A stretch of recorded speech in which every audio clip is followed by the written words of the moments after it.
Senator's on her way, so can I ask that we do, we swap with number 2? Is that okay? Sure, absolutely. So works out for everybody? Very good. Okay, we have one action item this evening, a resolution designating mission parks and park facilities. Laura Smith. Yes, thank you. Recently we've had some conversations and some inquiries about what types of activities can occur in our park, what we need to monitor in terms of noise levels and a variety of different things. And one of the things that we realized is that we do have in our code in section 230, we have specific rules and regulations that apply within our parks, but then we don't really specifically designate our city parks. And so we thought, particularly now that we're using the area there along Johnson Drive as part of the farmers market, that seems to be the area where we get the most requests and inquiries about use by other groups at this point, that it maybe made some sense to just pass a resolution that would spell out where our existing parks and park facilities were, and then the existing regulations that are contained in section 230 of the municipal code would apply in those instances. I have a question. Where is Birch Park? So Birch Park is, it's not really a park, it's a piece of, yeah, go ahead, John. It's at the very end of Birch off of 60th. So where's Birch? It's right over there. Amazingly, it wasn't on Google Maps. Yeah. So. No, it's not actually a park yet. We thought while we're capturing this, it's a piece of ground that the city acquired years ago, kind of over by Mission Bowl, with that cul-de-sac. Birch goes to an end right there. Okay, well. We haven't had any requests for use of that. We had to go ahead and clean it up while we were at it. Good question. So what does it cost to rent the parks? It's $5 an hour for residents, or $5 for a 4-hour time block for residents, and $10 for non-residents. So it's really very cheap. But that's comparable to what the communities around us are charging. Okay. I went by my park. Yes. They were having a Labor Day party. Oh my gosh. Did they invite you? They didn't. I said if I'd have been in a hurry, I'd stop. But no, they had red and white decorations, and they had balloons, and they had nets up, and they were playing volleyball. A bunch of little kids. They were just having a blast. It was so fun. Yeah, so I think, and that's part of what we're seeing as we make, we add areas of parkland or green space into our system, and we're encouraging people to use them. They are, but then they have questions about what can be done here or there. So They were having a good time. good. So what do we need to do here? I think it's council. For the resolution, I approve it. Send it to council. Consent? Consent. If Susie approves it,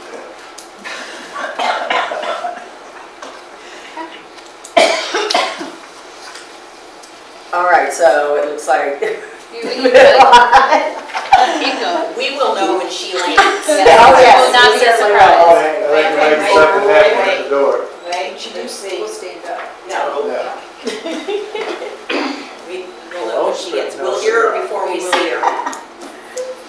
All right, we have a couple of discussion items. The one is the final plat approval of downtown Mission, lot 1 and 2, the bar. Danielle Sussman. Thank you, Madam Chair. So this is just a heads up. There will be an item on your legislative meeting agenda coming from the Planning Commission. It is a final plat that went through the process with that group of people in the spring. At that time, we did not anticipate the dedication of any public land, so according to our ordinances and the advice of our attorney in the past, that's a process that's entirely handled by the Planning Commission. After the Planning Commission typically approves a plat, it kind of goes on through an administrative process with the county because they end up recording it there. So their surveyor will review the spacing and the wording and all of those kind of as to form elements.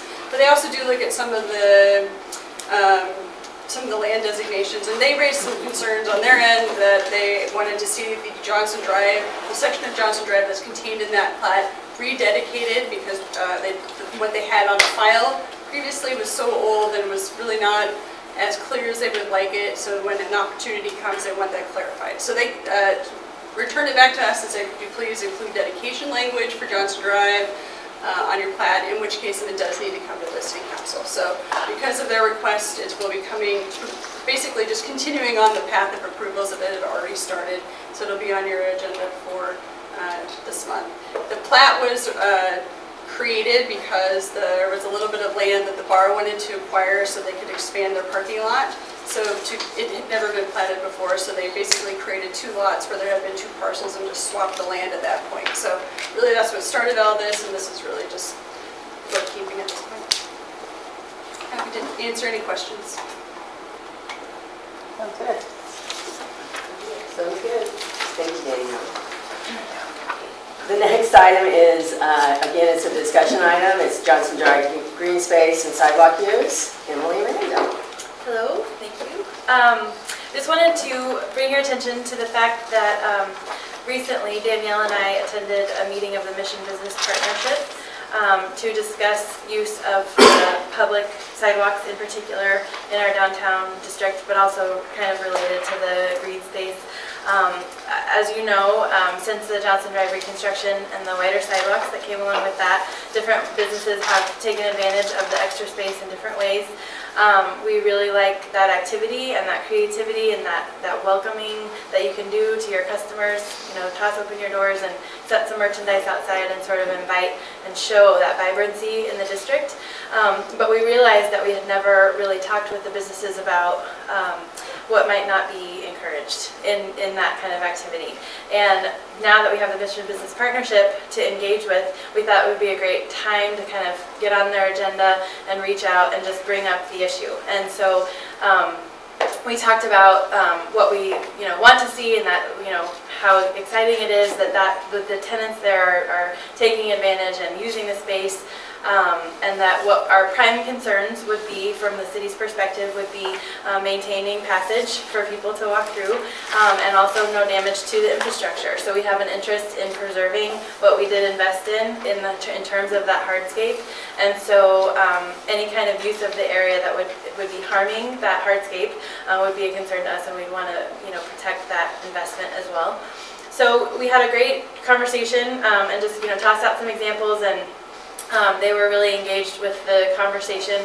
Through the course of the conversation, we learned that they provide new businesses when they move in, like a kind of welcome packet.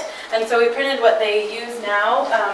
They'll be kind of, there's many extras there, but if you take one, pass it, that'd be great. There's just 3 pages. It gives a little bit of information kind of about their organization in general, and then an application for membership for new businesses to come in. And so they welcomed the city to have a piece in that packet, which we think is an excellent idea. And we've already started working on something that's akin to that, which is a welcome to our new businesses, and then kind of a checklist of have you thought about this, have you checked in with the city about this, and things like signage, things like usage of the public space, and all kinds of other things we can include on there. And also ways to stay connected.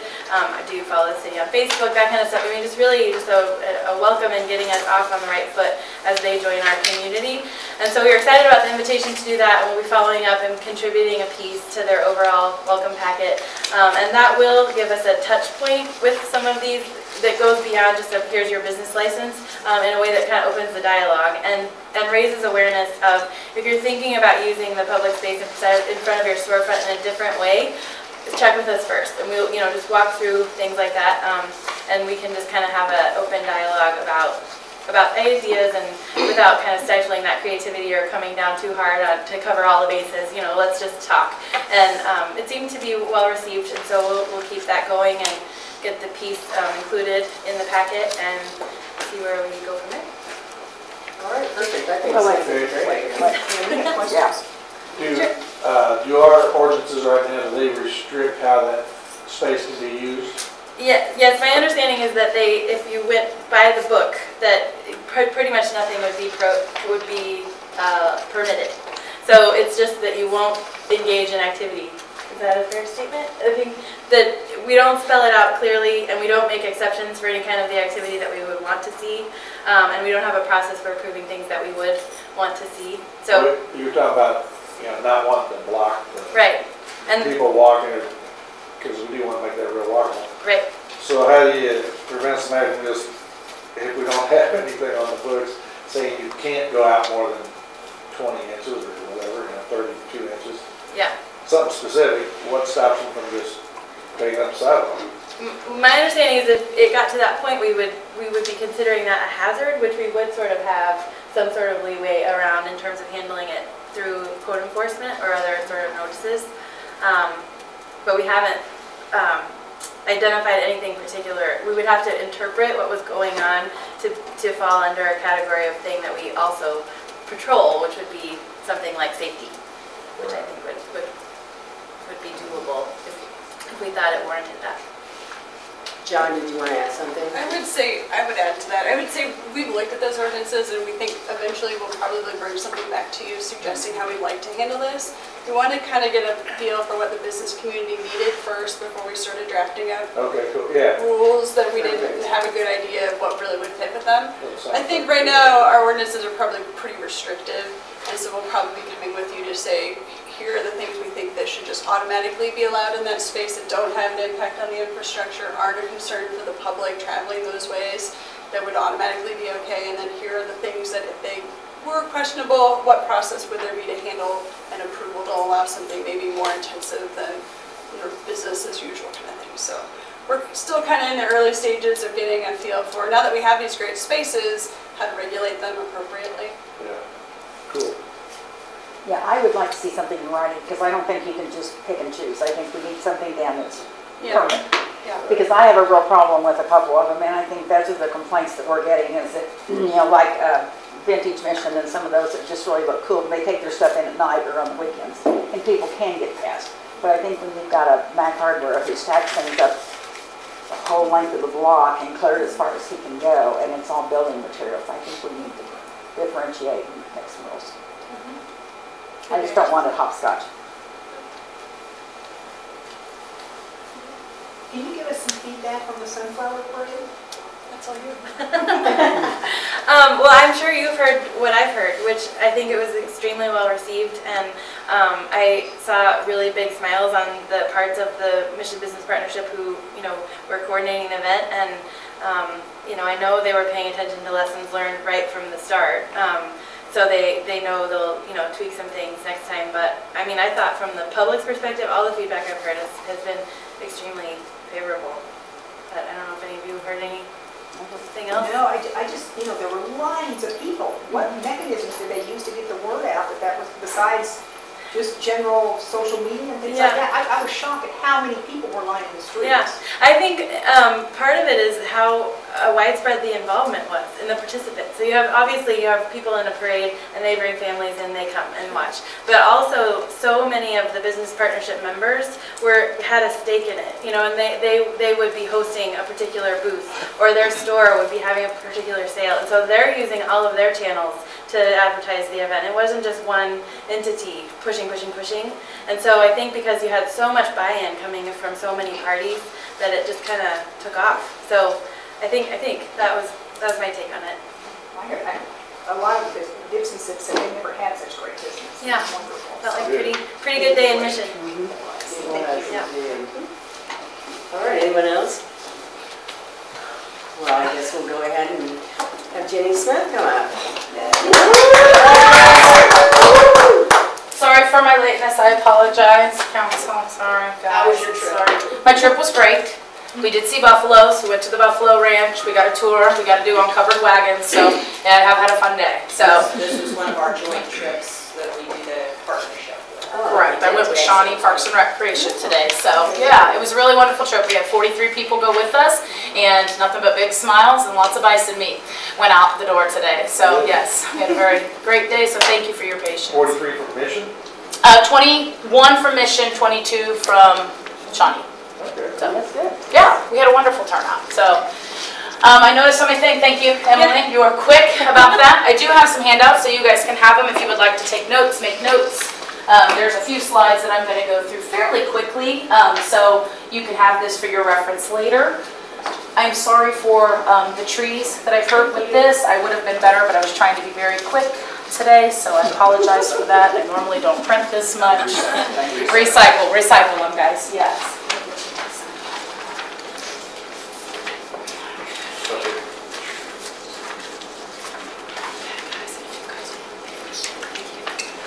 Okay, so I'm going to go ahead and get started. We're going to be doing the wrap up.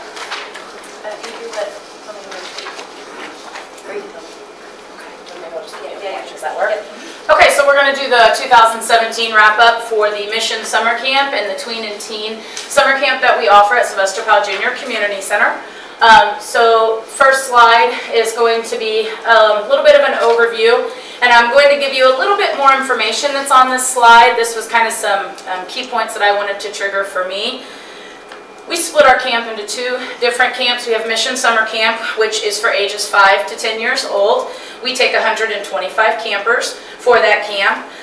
We staff 24 staff members, and I'm going to get into a little bit more details as we go, but I want to kind of hold off there for a second. This is one of our larger camps, clearly 125 kids. It's hosted on the north side of our building. It's very popular. We are typically full for every week, and we generally have people on the wait list for each week, so we have a very popular camp. 24 camp staff. I put that on there because they're the tough ones sometimes. It's not the kids, sometimes it's the staff. So I wanted to put that on there so you guys knew how many jobs we're providing to some of the youth here in Mission. It is a lot of high school students that come and work for us at the summer camp. So I think that's a really good community aspect and way to bring in the community. You know what percentage of the new staff are from Mission? I would say probably the full 100% of the 80% are from, a lot from Shawnee Mission North High School is where I got a lot of my kiddos from. So a lot, 100 maybe a lot, but it's, I would say definitely over the 90% mark, most of them. You will notice I put 80% new staff on that camp. I wanted you guys to know that because, as you know, camp kind of came under new management this year with me taking it over, and I think that really shows how successful we were this year. We had that many new staff members, and we really had a really great year for 2017. So I just wanted you guys to be aware of that. It wasn't a lot of returning staff, it was a lot of new staff this year. You'll see our pricing there. I went ahead and included for you guys. It's $144 per week, or $134 if you are a Mission resident or a member of the community center. Additionally, if you work in a Mission business, you receive that discounted rate as well, so $134 for that. Of our participants in the summer camp, we had 186 unique kiddos in our camp during the 9 weeks. 42% were Mission families, so I think that's pretty good, you know, considering the numbers. We do a survey. We put out a survey at the end of the summer, and 85% was positive feedback. Some of the things that we kind of looked at when we went to ask survey questions, overall satisfaction was a big one, and every one of these categories are ranking 85% or higher in the positivity, so either a good or an excellent rating. Overall satisfaction, safety of campers, the organization of the camp, communication, variety of activities, and then the price. Our price is very competitive. I put the different words on there, and competitive was the most chosen option for the surveys that came through. So we are in a good spot with our price range, which I'll get into a little bit later about what we're going to do moving forward. I think one of the biggest things about our camp that makes it so successful is we are licensed with the Kansas Department of Health and Environment. Lots of benefits to being licensed through KDHE.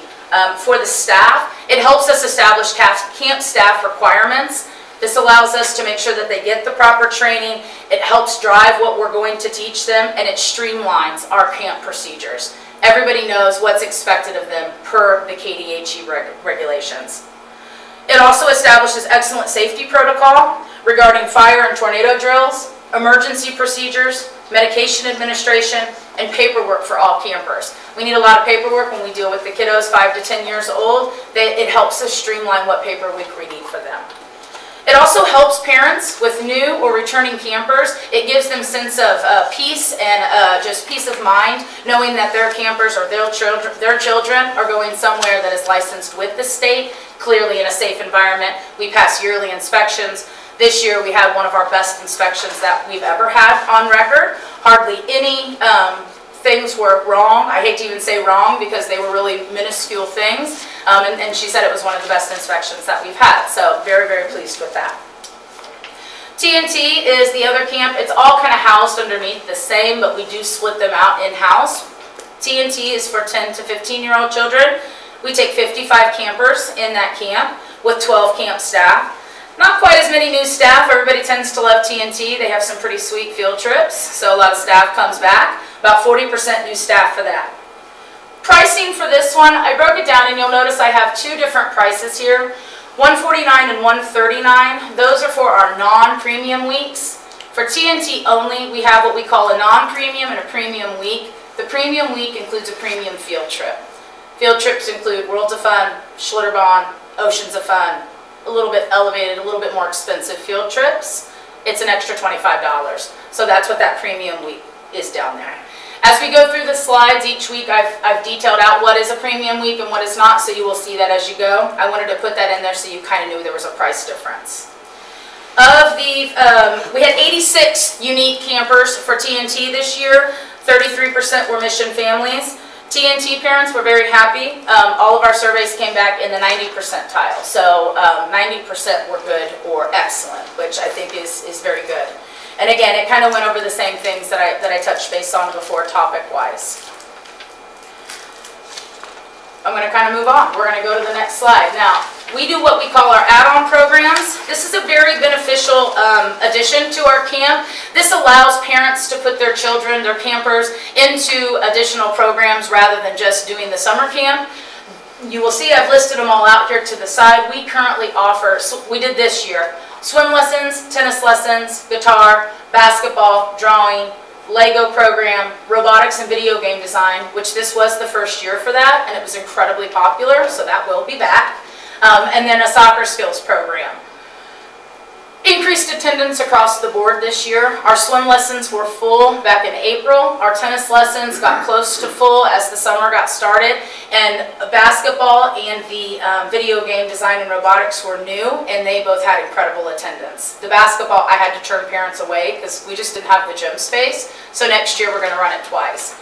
Very, very successful, and in 2018 we hope to add some new ones. Part of the survey was one of the questions, what would you like to see? Karate and dance, we saw over and over and over. So we're going to try to do both, at least one, but possibly both for 2018. Is there an additional fee for these? There is an additional fee for that, yes ma'am, yep. So it is on top of your camp fees. Now, having said that, there are a couple of the programs, Lego, robotics, and soccer.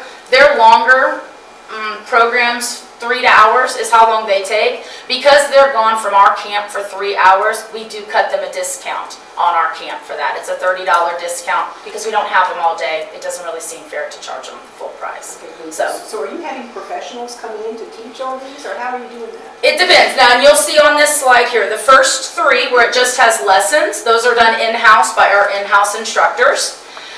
The rest are individual companies that are brought in, and they provide the instruction.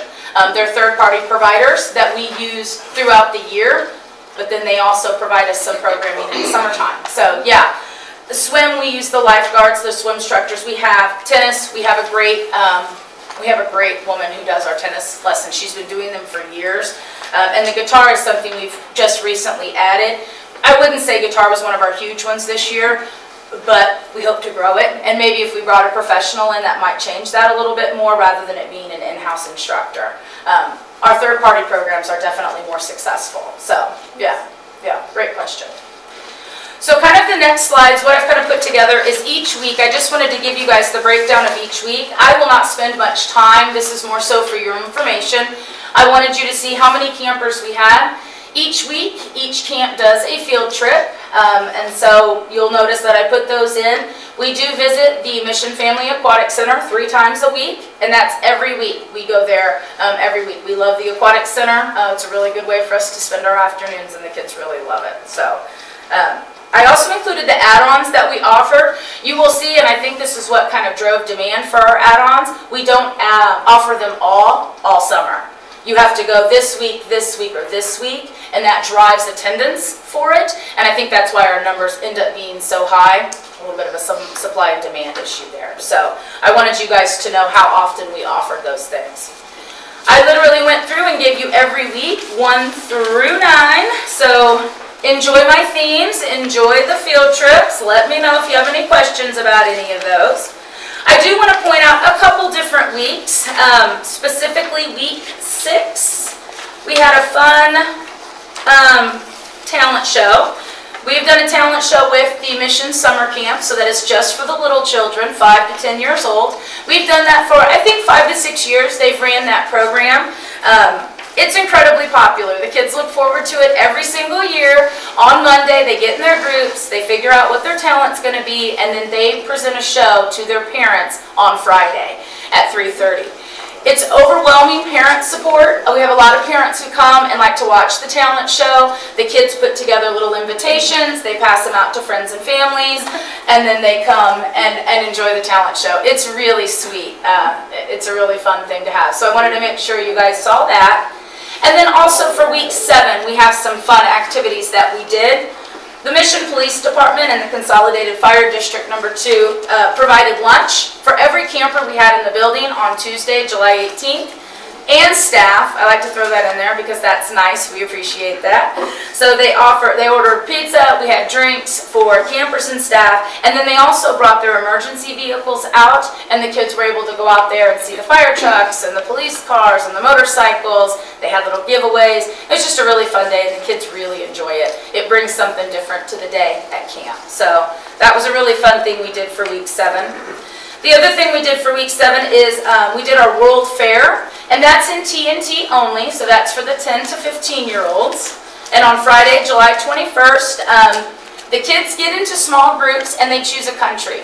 Through the week, they research that country. They research what food they eat, what their traditions are, they learn about it, and then they set up a booth on Friday, and you come and you can taste test the food that they've made or brought or had their parents make and bring. You can ask them questions. They typically have some kind of a game or some kind of an activity based on the country that they have chosen in their group. They let the staff go and do it, and so that's always fun, and they just really enjoy it, and it's really neat. And it's really cool because they're actually learning something at summer camp rather than it just being camp, camp, camp. It's funny. Even the next year they'll come back and they'll say, yeah, last year when I had Ireland, I remember this. And so it's really neat to actually have them learning something while they're here with us.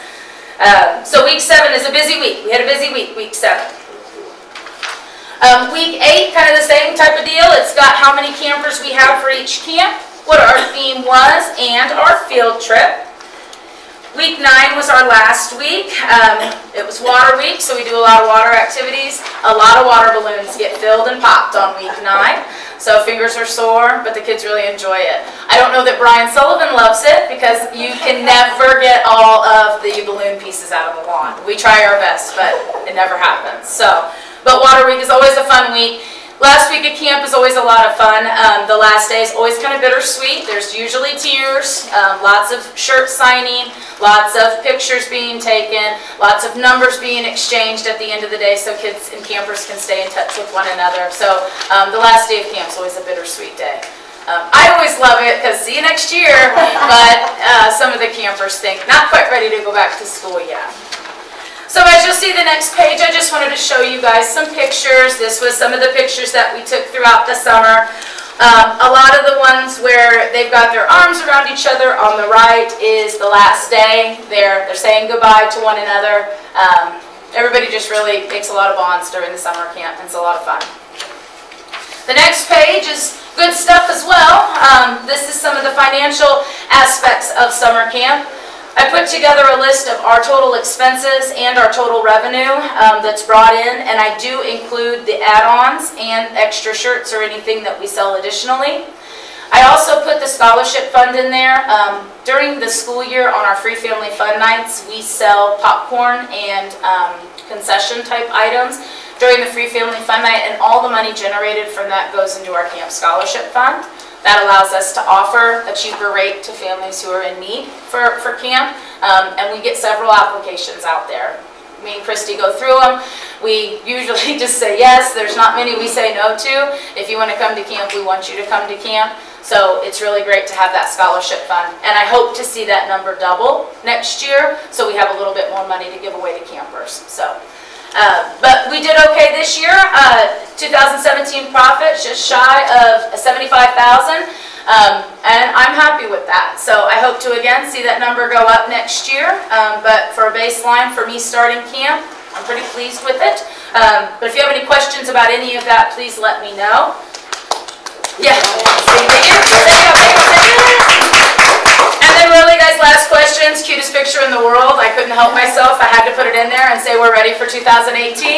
We're already thinking of themes. One of the themes we're going to do next year is holidays. So we're going to do Valentine's Day on Monday, St. Patrick's Day on Wednesday. We're going to jump fast and do Halloween Wednesday, Thanksgiving and Christmas to end the week. So we're very excited for that week, and I think the kids will enjoy it. So thank you, and if anybody has any questions, I'd love to take them. I've got a couple of them. You bet. It's a weekly camp, but how many kids attend multiple weeks or all the weeks? Most of them do. As I said, I have 125 spots, and I only had 186 unique registrations, and so, you know, 100, I would say 90 to 95 come every week. And then in the Mission Summer Camp for the 5 to 10-year-olds, you got 125 campers.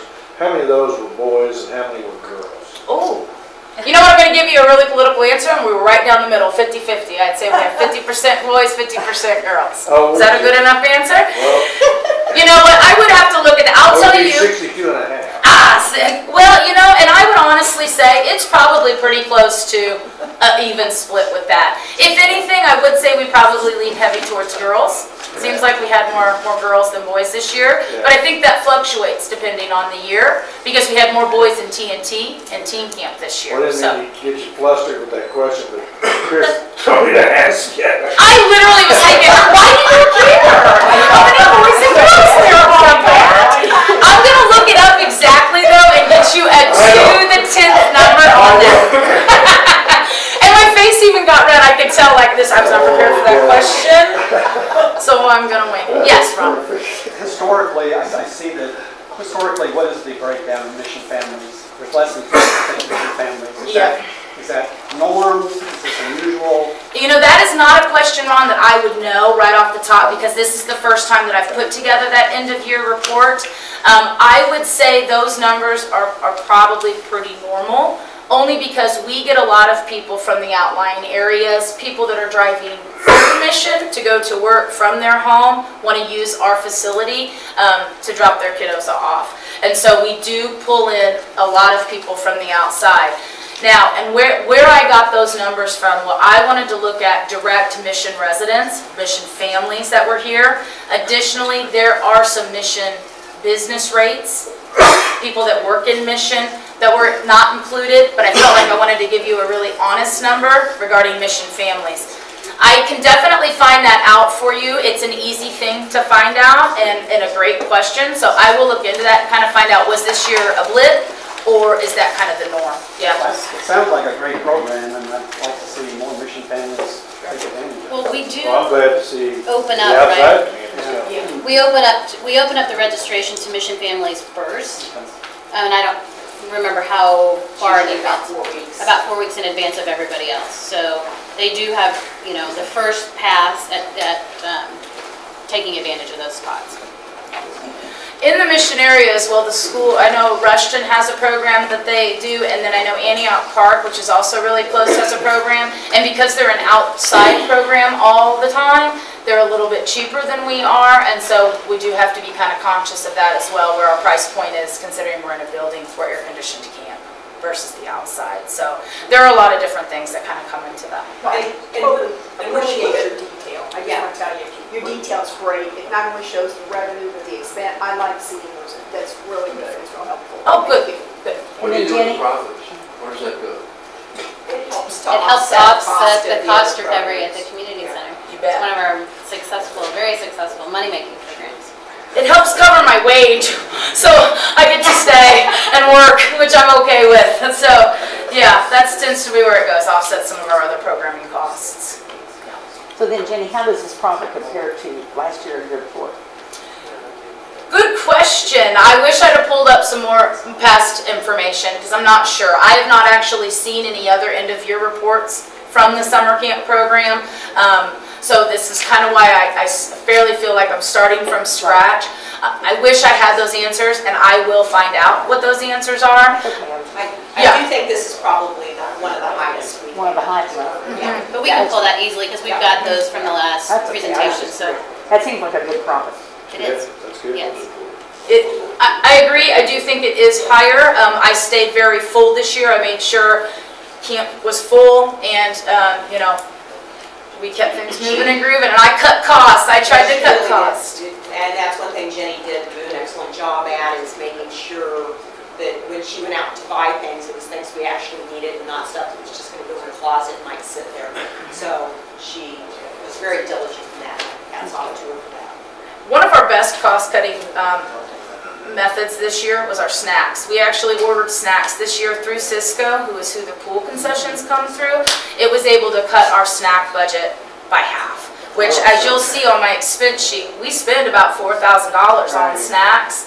So, you know, an extra $4,000, the little things like that really start adding up. So that was a really big savings. And yeah, field trip wise, I actually quoted out some bus companies to find cheaper transportation for our field trips. And I was able to actually save about $6,000 on our bus transportation. So yeah, just getting out there and finding those numbers, you can do it. Yeah, so I'm going to say yes. It's the highest. Okay, Susie? that's fine. I'll take it. Okay. But I can find that out. I'll find out both of your questions and get those answers to you guys. Yeah? Thank you. Any other questions, guys? Good job. Awesome. Thank you. Thank you. And thank you for my party. Have a wonderful evening. That was worth a week. Thank you. All right, any department updates, Laura? Christy, do you want to give a quick update on your indoor Absolutely. pool Yeah. housekeeping? Yeah, as you know, this year we were supposed to resurface the pool, the shell of the pool at the indoor facility, and I couldn't get anybody to do it in the time frame that we had, because they were, the people that do it were all committed. So we will have that under contract hopefully before the end of the year this year, so we can get it in our time frame next year. But we closed this past week. We wanted to be closed for 1 week. We emptied the pool, do a deep clean on it, acid wash. I wanted to do a deep clean on the pump room. What we also did was clean out the manager's office area to get ready for our new aquatics manager that will be starting on September 18th. And we are moving the guards out of the manager's office over to their own guard room area, which used to be a plaza course. Brian Sullivan did a great job going in and painting everything, refreshing it with new colors, did a floor-to-ceiling clean in the pump room. And then the big thing we worked on was the deck of the pool that I don't know how many of you use the pool on a regular basis, but you know, it always appeared to be dirty. There were always tracks on it and everything. I think we've come up with a solution, but that solution did cause us to have to stay closed this week also. So we are still closed. That's all curing, and we will open up again on Saturday. But I think that everybody, all the residents and everyone will notice a huge improvement. And we have kept the competition pool here at the MPAC open for people to use during the time that we've been closed. And believe it or not, even this morning we had like 6 lap swimmers at 6 o'clock. Yeah, It's like, It's cold. yeah, it's very chilly. So anyway, we're wrapping things up, and we had 61 dogs at the dog swim last night. I love the picture, taking 3 of the dogs. Good. Really good. Thank you, Christy. All right, any other items under other? I have something I'd like to bring up, please. Sure. You guys recently received a second copy of a memo that Laura had written regarding pole signs. We had reviewed our sign ordinance and pole signs over the last few years and recently made minor changes, I believe. At the time we were making those changes and we approved what we approved, I was not aware there was any problem with the business community as far as our ordinance, but there was, and that wasn't known, I don't think, at the time we were reviewing the ordinances. So I asked Laura to kind of document kind of the history of the pole signs, some of the issues that came up, and wanted to make everybody aware that there was an issue, and it's a major issue for that business owner. So I wanted to make you aware of it and see if there was interest in trying to explore something, change to an ordinance to allow for that sign. So yes, I'm looking for input from council. So don't we make ordinances and rules, laws to be obeyed, and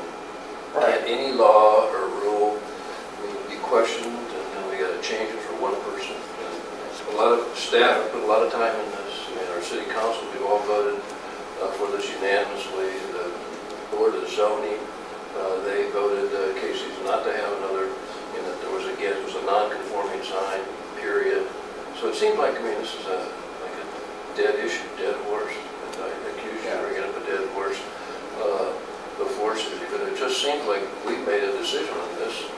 And staff has worked, especially Danielle, and I think we're wasting our time. We'll get to go through it again.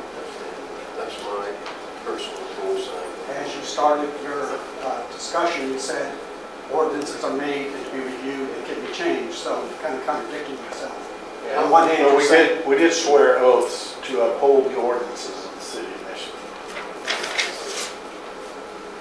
Well, Good the one that I see is, what would we do with the other people that have comparable signs? I guess that's my question. How do we become fair or maintain Can't do fair this. and equitable processes Change it for one person. if we change for one person? I mean, I totally love that business. I think it's a great business. I think, you know, you can eat off their floors as far as I'm concerned. But how do we apply the same logic to everybody else? And some of their signs look awful. I mean, you know, how do we do that, Ron? I understand it's not an easy solution. I'm just saying, we do have one of our better business owners who keeps a very nice business that is having a problem with the ordinance. I think it is up to us to say yes or no, that we're willing to make a change, we're not making a change. But I do think that that issue needs to be brought up, and needs to be at least acknowledged that if we are holding with the sign ordinance, that we acknowledge that yes, that's going to be an impact to our business. Well, I thought they were going to put a sign up on the canopy itself, both on the west side and the east side, and that they came in and applied for a grant. It was accepted, I believe. But with that, I believe they were supposed to also take down the pole sign structure. Is that correct? That's correct. And where are they not going to follow through with that at this point, or? I can't answer for what they're doing. Okay. I went by today and there was no signage there, so I assume that. So what I just passed out, some stuff I was printing off the computer. A pole sign that Culver's likes to use when they put in a business. Five Guys and Jimmy John's, Freebirds, all of these businesses, and I could have done 10 more. Came to Mission, knew the ordinance, and so they couldn't put up a pole sign here in Mission. But they still put their businesses in here. They're still thriving up there. If you go wait in line at Culver's, you find out that they're doing well. I just ate there tonight, so I use that one. But yeah, so you can't make an exception now for somebody else who, this is a new business that you're talking about coming in. When these guys couldn't put theirs in, you're going to open a big can of worms. You're starting with that stuff. This ordinance wasn't written by me or even voted on by me originally when they changed this and added these rules for the pole signs. But the people did it because of the couple of pictures there on the right-hand side, which are down in Branson. We don't want Mission looking like that. And I say we. That's the Citizens of Mission voted on that at some community thing they did years ago before I got involved. But anyway, I agree with them, and that's the way I would vote on it too. But yeah, I think this is crazy to even bring this up. When we've got ordinances on the books, we've sworn an oath to uphold those ordinances, and you're wanting to explore changing an ordinance for one business. Well, there's a lot of ordinances that get exceptions granted though too. I don't know if there's any process to review that without changing the ordinance, but look for an exception for this one instance. And I'm not too in favor of changing the ordinance for one business personally, but I don't know if there's any other process that can undergo or. Well, based on the business at hand, bright people doing very well, what is the rationale for them asking us to make an exception for them? If you can explain that to me, I'd be much more understanding. If you read the memo, you'll realize that there was an expectation set that a change could be made. There were changes made for other businesses, so there were extenuating circumstances, I think, in this situation that make it unique compared to every other one. And we all got that memo, so, yeah. I don't know how unique this is. I mean, I think it's really offensive to be bringing this up and beating it. I mean, because we passed this ordinance, I'm just. We've done this before, Tom, and this is nothing new. We've done it for other things, so we can change ordinances, but I agree with Ron, and I think that, you know, I think we need to think about our priorities here a little bit, and I do think there was some misconception when they first came in. In fact, I know there was, because I work with them. Misconception on whose part? On the cities and theirs, I mean, there was misconception on the two different parties. So I just, you know, I think that there's ways to work these out. I think somebody mentioned that it could have been a historic, maybe an historic sign, but that sign's been there since the filling station's been there. Could they not use that as a historic reasoning? That original sign was put in 1970. I'm envisioning as a body here that makes determinations and decisions on the better half of the city.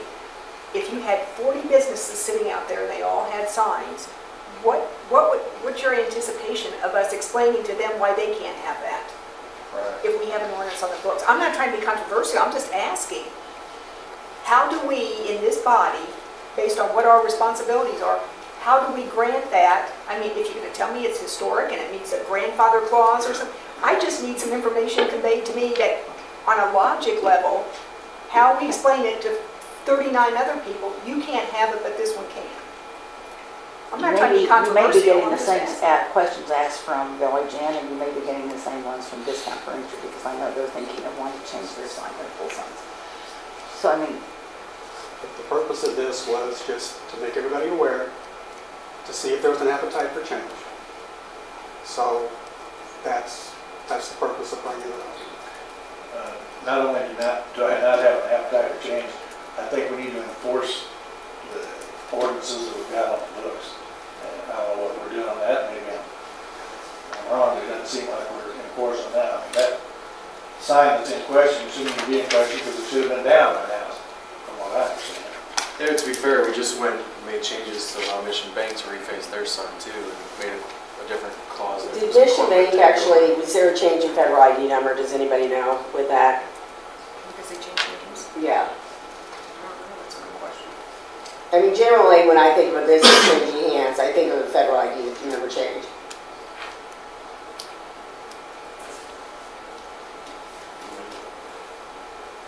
So what do we have to do, re-vote on this? No. Is there, Laura, is there any process that they can try to get an appeal on this, or is there something that we can look at there without having to change the ordinance? Can the sign stick up without the pole under it?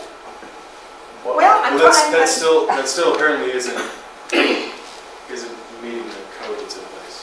I think, and I think that's part of it, as the memo explained, I think that was part of what maybe set up some of that, misunderstanding or misconception at first, because we sent them through the BZA, when really as a prohibited sign type entirely, that we should have just said, sort of no from the get-go. So I think that certainly created or added to some confusion initially. So I don't think, as we've thought about it, I don't know, and Mr. Heaven, who helped us work on our sign ordinance, also happens to be here this evening, but I think in terms of granting an exception, that was one of the things that we tried to move away from and removing and getting that playing field level. I think we do have a comfort level that if we were to do something that would allow pole signs that exist today, structures, that you could do something consistently for those structures that exist today that would create that level playing field, and you would still be on stable footing to deny new pole signs from being constructed if a new business came into town. So I think there would still be a way to separate, what exists today versus, what might come in new. But do we have language on the books since, say, the last 2.5 years where we've had Culver's and all these new businesses come in where we told them, this is the specific criteria, you cannot have a pole sign. Absolutely. How does that affect them then?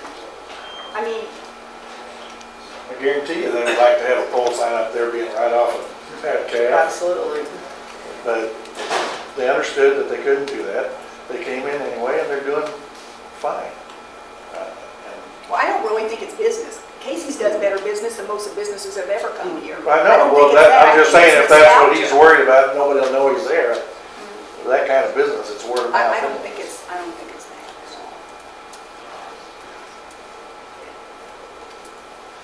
know, I don't want to put you on the spot, but do you have any thoughts about, I mean, we talked about this, I mean, is there a way to allow that to happen? There it is.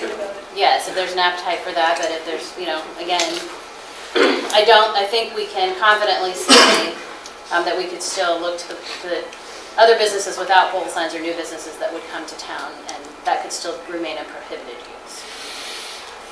At what point? What do you mean? That had not applied for a permit? No, so anybody who's here who doesn't have a pole sign structure currently couldn't apply for and be granted. I mean, I think we could prohibit that. So if you're here, we wouldn't allow you to put up a new pole sign, and if you were coming to town, we wouldn't allow you to put up a pole sign. Pete's still standing. Has he got something to say? I think what we're talking about is grandfathering existing signs. And that's a perfectly legal way to make line of demarcation between those with and those without signs. So you could do that if you'd like to. But that's strictly a legislative decision. Grandfather. But would we have to do some type of marketing to tell the current people that if you have a grandfather, something that meets a grandfather clause, that you then can either reissue your pole sign or keep it? I mean, you can't just do things We for do current have, people. we And do that have worries me. grandfather right now for businesses that already have their pole signs. It's And already Village there. Inn, It's those already types already grandfathered. meant that, didn't they? It's when you change businesses that. Right. that So have right that. now, because you talked about a specific amortization time period, so 5 years out, 7 years out, saying from everybody who has a pole sign, your pole sign's coming down. Right now, those come down over time as the business changes hands or changes names. I mean, and it gets really sort of convoluted. So you could have, for example, the way the ordinance is written, if a business sells and maintains the same business and the same business name, the pole sign does not have to come down. So each circumstance is going to be a little bit unique in that regard. But right now, the way the sign code was adopted earlier this year, it would require that if the name was changing, except due to a corporate merger, like the Mission Bank to Security Bank situation, that a different type of sign would have to be installed. Okay, is it the signage or, I mean, that's family to family. That's even. Let Pete. Well, I think the simple solution to this is if you want to allow refacing of an existing sign, you could do that. Right now, that's prohibited, unless it's due to a corporate merger or a change in the corporate status of the owner. So right now, And that was just added. right. But you could very easily, right now what it says is you can maintain the pole sign in its present condition, but you can't reface it. We'd just be eliminating that refacing prohibition. That's if you're the same business. And you could even allow If a you sell future a owner. business or close a Let him business. finish. But you have a total spectrum to work with. I mean, you could allow it to go business to business. You can say once the business ends, no more pole sign. Oh, you can rewrite it to say anything you want. Yeah, exactly. Yeah.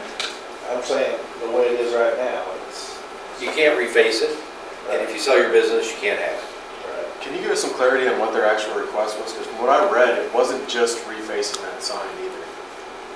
Maybe I read something They wrong. reshaped it and everything. From what I understood, it was redesigned, different shape and size and everything. That, I think, changes that conversation too. Yes, I mean, their original proposal when they went to the BZA was a different shape of the sign cabinet. It was a new sign cabinet. It's been a while, you're putting me on the spot as well, but I think It's that's a sign, yes, it's a sign cabinet. It was changing that to, I believe it was an oval shape versus whatever I don't know how to describe specifically the shape that's there. Yes.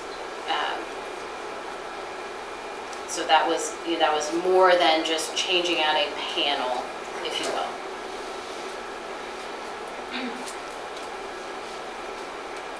What was this, anybody remember what the sign was going to say? Casey's It on the drive. doesn't matter. Casey's on the drawing. But what I don't understand, if their whole argument is visibility, then why haven't they put up the signs on the awnings?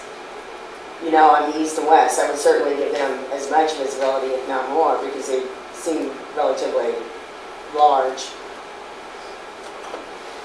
So, Yeah, and you're correct, they had a business improvement grant that was approved for that project, and typically we limit our participation through the big for signs at $2,000, but they received grant assistance for both sides of the canopy. for 4,000 total. What's the time frame for putting them up? Is there one? Yeah, is there a limit on the application? Yeah, I mean, they're past that time frame in that initial application, and I don't know that we've had specific communication with them. You know, when they were notified of the award of the business improvement grant, one of the conditions was that, you know, that the existing cabinet needed to come down as a Right. part of that process. So what's our stance right now? What do we do now? I'd say we do nothing. I'm not hearing enough interest to make a change, so. Well, I'm hearing that there's a variety of issues at hand based on what they asked for, what it entails, and Pete's comment Well, about, I just brought that up because I don't think it's as simple as, at least from what I read, it didn't seem as simple as just refacing the sign. It did seem like there were more substantial changes to it. It's one thing if we're going to go down the path of allowing refacing, I think to allow essentially new construction. what would they sign. consider a refacing if that met the criteria of the ordinance? I mean, They might, I think. That's why I was trying to get some Right. clarity for sure. It does, we have to rewrite the ordinance. I thought that was put in as a result of the Mission Bank change. Only if it's a corporate merger situation. So we changed to that. But isn't there also a financial limit on how much they can spend depending on the value of the sign itself? Is there not some kind of limit, like 50% of the value? Yes, currently there is.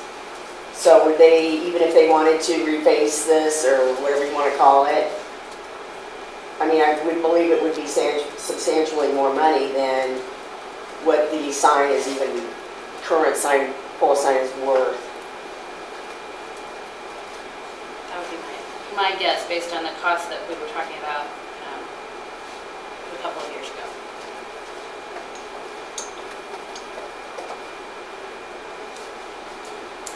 All right, any other? So I guess I'm not sure we're I gonna, don't think there's any action to take on this right now. so that. Or is anybody really interested in sitting down with the Casey's again and talking to them, or having stacks? Well, I would like to go ahead and find out what had happened with the 2 canopy signs. You know, where that languished and the reason for it. That's a whole different issue. Well, Well, that's approved, and if their argument is visibility, that would certainly, in my opinion, probably take care of that. Yeah, and that's fine. We can work on that. But we're talking about pole signs specifically. Or not. What are you talking I'm about? talking about the whole issue. I just wondered if it would behoove us to sit back down with them again and have staff sit with them and go through some of these. I'd be all for some. Okay, I think Read the so, ordinance too. to them, or what? Well, no, go through some of these options. I mean, you know, like Pete mentioned, we could replace it, we could change that. Are they interested? I mean, do we want to talk to them Replace it. about You it? have to rewrite the Don't tell me what I'm ordinance. thinking. I'm not telling you what you think, I'm trying to straighten you out. Be cool, huh? No, I'm just saying, is there enough sentiment here that we would like to look at these options with them?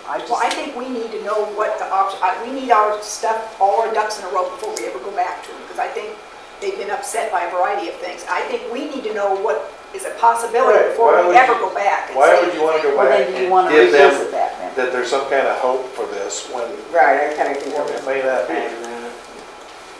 I think that's what maybe got us in trouble a little bit in the first place. Right. Well, to me, I need an inventory of where we made exceptions, what the basis was, if it was only in corporate, why did we say only corporate, and then somebody else who's a mom and pop can't?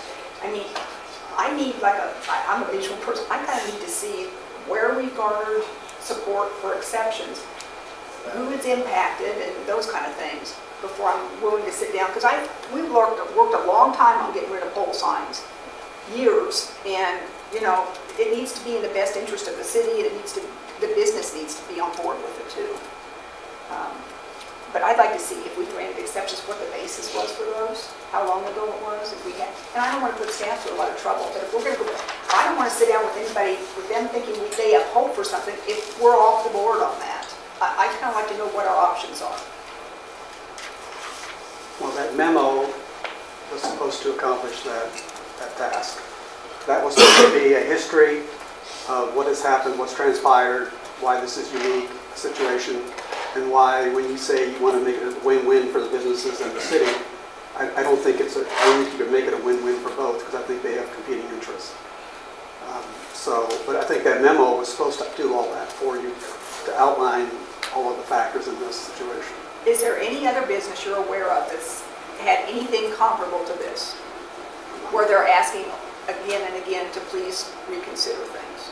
I know Valley Gin and Discount Furniture are, I mean, they're very upset because they don't want to get rid of their pole signs. They Of course.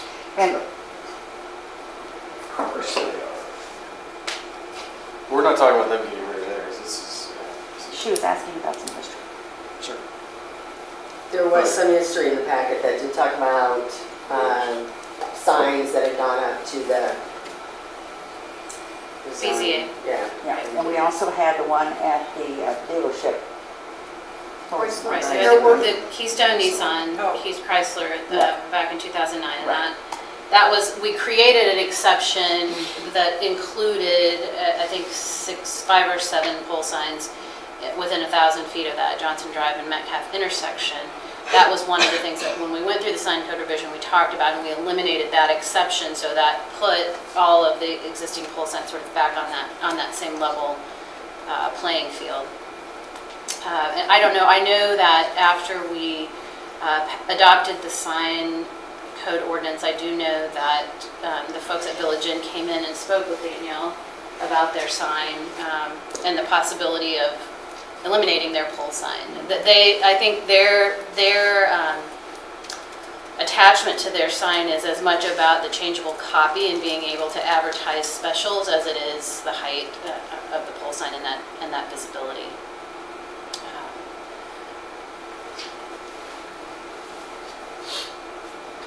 And what did Hy-Vee do theirs? Hy-Vee did maintenance on theirs.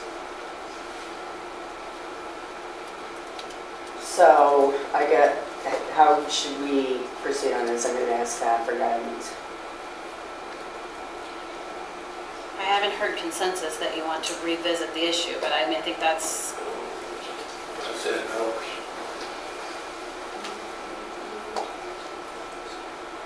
So is that where we need to ask everyone in the council for consistent to move on or not, or what? I think you should ask them. Okay. So let's go ahead and take a vote on consensus on, do we want to move forward with making any adjustments to the pole sign ordinance as it stands right now? I'm going to say no. Every one of these was removed. So I'm not up for making an exception for a single company, but I am always willing to listen to other options, maybe on middle ground or anything like that. I don't want to just completely shut anybody down, but I do feel like we made this ordinance and we shouldn't change it for a single business. But I'm always open-minded. I'm not in favor of changing the ordinance necessarily. I think I don't still have a clear understanding of what they were really looking to have done there, because it kind of heard some different things, and from what I read, it almost sounds like they were looking to put up a whole new sign, which is obviously not in order with what we have. So I don't know, maybe it'd be good to get some clarity on what they actually were even looking for in the first place. Because I don't have that. they wanted to be able to, I mean, I think, you know, it's probably too far down in the weeds. I mean, we get into those definitions. They want to be able to have a sign on top of the canopy at the Johnson Drive location. That current one that's there supported by a pole or some different, right? That's the So thing. that current cabinet. So originally there were some cost savings they felt that were available to them by being able to reuse the pole even if they were changing the size of the cabinet. So there were certainly, I know, in those early discussions, some cost considerations as they were looking at relocating and opening that second location. Probably couldn't have saved any more than $4,000. Right. Conference. I really don't have the appetite to Yeah. change the ordinance as it's written at this point. So, Unless I have something that tells me exactly what they asked for and what we told them, where there's any kind of controversy one way or another. I want to make sure that the city's on solid footing too, in terms of what we told them. so I get the impression that we will keep the ordinance as written at this point. Is And there I'll go any- back and look. I mean, I don't know what additional information we can provide that wasn't already included sort of in that packet in that memo, but I'll take another look at it. And if there's something, I'll be happy to try and provide that. So will we vote after we get that information, or do you want us to vote tonight? That's up to There's no vote. There's no vote really. It's just a, You can express your opinion. But at this point, I don't think we have anything that we're ready to take to council, so. right. All right, well, then with that, that should conclude the CBC meeting. Unless there's any other, Other. Are there others?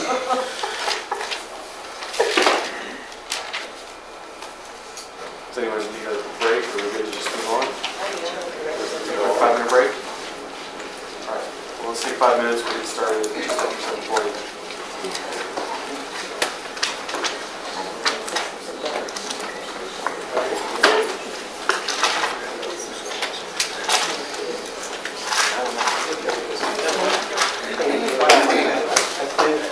What you do right now, or to get rid of the whole sign.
set?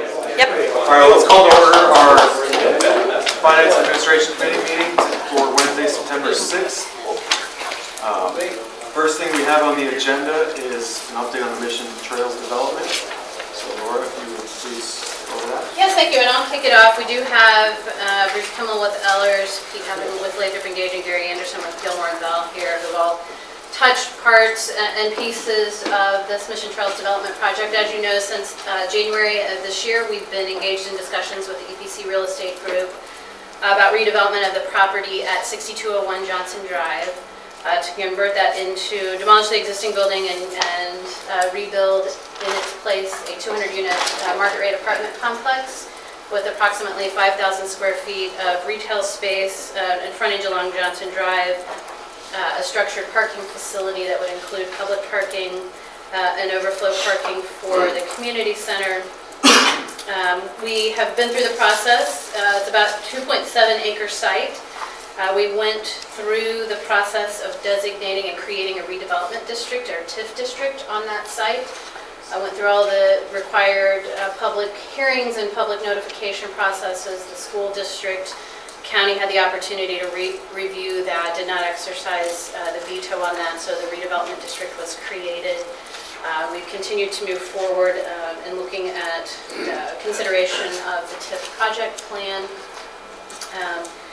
and a variety of other things. As you know, EPC has requested that the city provide 100% of the property TIF increment revenues generated by the development over the 20-year period, which is the statutory maximum duration for a TIF project area. And in addition, they have requested that the city consider issuing industrial revenue bonds, or IRBs, so they can receive the sales tax exemption on construction materials, goods, and equipment to furnish the facility. So the preliminary site plan for the project was approved by the Planning Commission in May of this year with 3 stipulations. There was approval of a deviation to the height requirement to allow a maximum building height of 5 stories or 65 feet. An approval of a deviation to allow for residential and office uses on that ground floor. And then a stipulation that the final traffic study and stormwater drainage design plan would need to be submitted for review with the final site plan. The preliminary plan then came forward to the City Council in June and was approved. The final development plan has been submitted by the developer and is scheduled to be considered by the Planning Commission at their September 25th meeting. So as the planning and zoning process kind of moves into its final stages, then we are looking at how do we move forward or sort of get to the finish line with consideration for their request for incentives. As you know, in addition to the planning and zoning considerations, we also took a tour of several of EPC's other facilities here in the metropolitan area. And we've been working with our third-party consultants to sort of review and evaluate the recommendations relative to their request for financing consideration. Back in August, at our Finance and Administration Committee meeting, Mr. Kimmel presented a memo and some findings and his initial analysis. In your packet this evening is an updated memo from him, so I would actually invite him to come up here shortly and kind of walk you through the additional considerations and discussions that we've had internally and with EPC since that August Finance and Administration Committee meeting. And then we will step through kind of the remaining pieces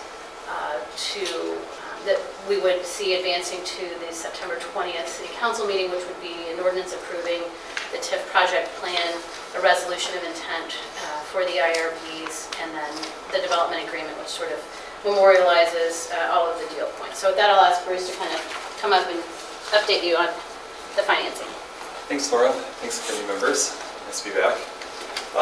The first part of this memo dated today is a recap from the August 4th memo, so I won't go through it all in great detail. I did want to draw your attention to the 4th paragraph about the public parking, since that was something of specific interest to the city. Working from the developer's project budget, there wasn't a way to come up with an exact all-in cost for the 50 spaces within the larger parking structure. But based on the numbers that were provided and our experience with similar projects, it's fair to say that those 50 spaces might have a value of $15,000 a piece. So when you look at the value and what it might cost to build that chunk of the parking structure, I think a fair proxy value would be about $750,000 as you think about the overall costs and benefits of this project for the city. You're well aware of where we landed in early August as to our analysis on the but-for analysis and the level of TIF participation that was really necessary for this deal to reach a market appropriate rate of return. As you'll recall, we thought that 15 years of overall TIF was appropriate. That really worked out to be closer to 12 and a half years when you think about the development cycle and how the property would be appraised over time. But you'll also recall that the developer, for a variety of reasons, felt that 20 years was really necessary in order to lock in their equity financing and make the deal profitable enough to really move forward relative to other investment opportunities that they have as well. So we were kind of at loggerheads, if you will, about 15 years versus 20 years, and could we find a way to reach a win-win for both the city and the developer? And you'll recall that we focused on, well, what is that city's share of the incremental taxes in years 16 through 20 worth to the city? And using the projected values for the project, it looked at like the city share of the taxes would add up to about $500,000, or about $100,000 on average per year for those last 5 years of the potential TIF term. And if you look at those on a present value basis, in other words, what is that worth to the city in today's dollars, it was about $300,000. So that's what we were kind of working with in terms of seeing, okay, would there be something that would be acceptable to both EPC and to the city that could get us to a mutually acceptable solution. So after that August 9th Finance and Admin meeting, we shared a few scenarios, giving examples of how the EPC might make funding contributions towards downtown infrastructure over a period of time, either a lot up front or less over a longer period of time. And after looking at all of their development costs again, including the city fees relating to this development, EPC came back with a proposal to put in $200,000 total towards downtown improvements. $100,000 would be upfront basically when they pull their construction permit, which is expected to be sometime in the spring of next year, 2018. And then the other $100,000 would be when they got their CO, or certificate of occupancy, which is expected to be in late 2019. So pretty front-loaded, right? Some in 2018, the other part in 2019. And really, the city can dictate how it would want to use those funds. It's my understanding that city staff has identified quite a few needs relating to existing city public parking areas, and that might be a natural place to use those funds. But that is something that can be specified at a later point.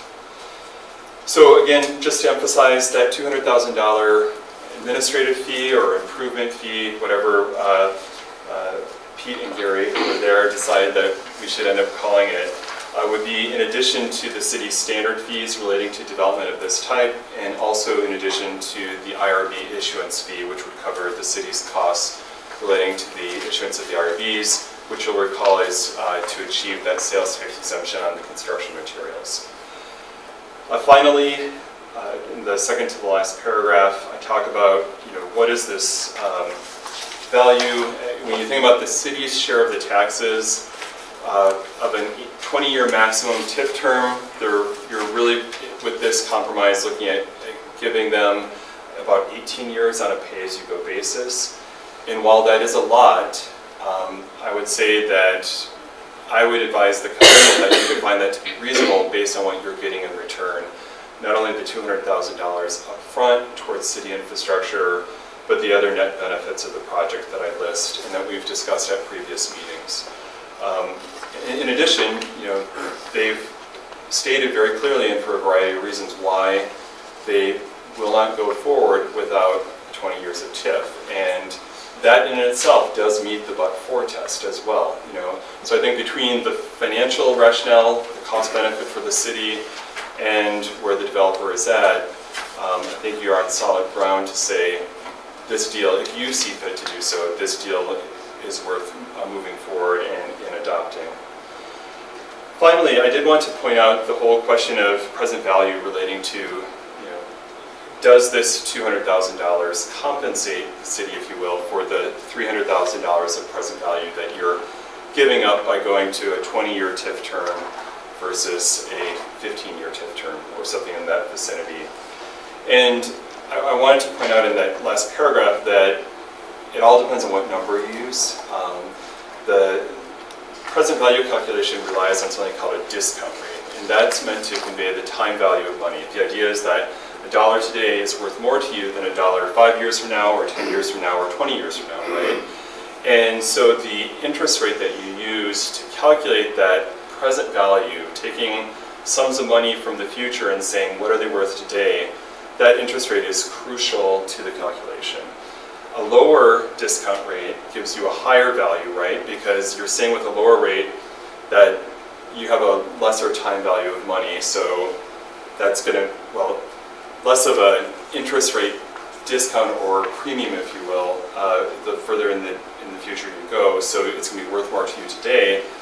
Then conversely, if you have a high discount rate, you're saying, gee, money is really worth a lot to me, and so future dollars are going to be worth less to me, right? So there's an inverse relationship there. So the example I gave of the $300,000 present value was using a 3% present value rate, whereas if you use a 6% rate, which is pretty common for developers, and that's what EPC is using, the present value of those 5 years drops to about $180,000. So by that measure, the $200,000 contribution is actually worth more than the present value. So, you know, cities and developers often use different discount rates. It kind of relates to what does it cost to borrow money. That's what a developer looks at, and 6% is usually a pretty good proxy there.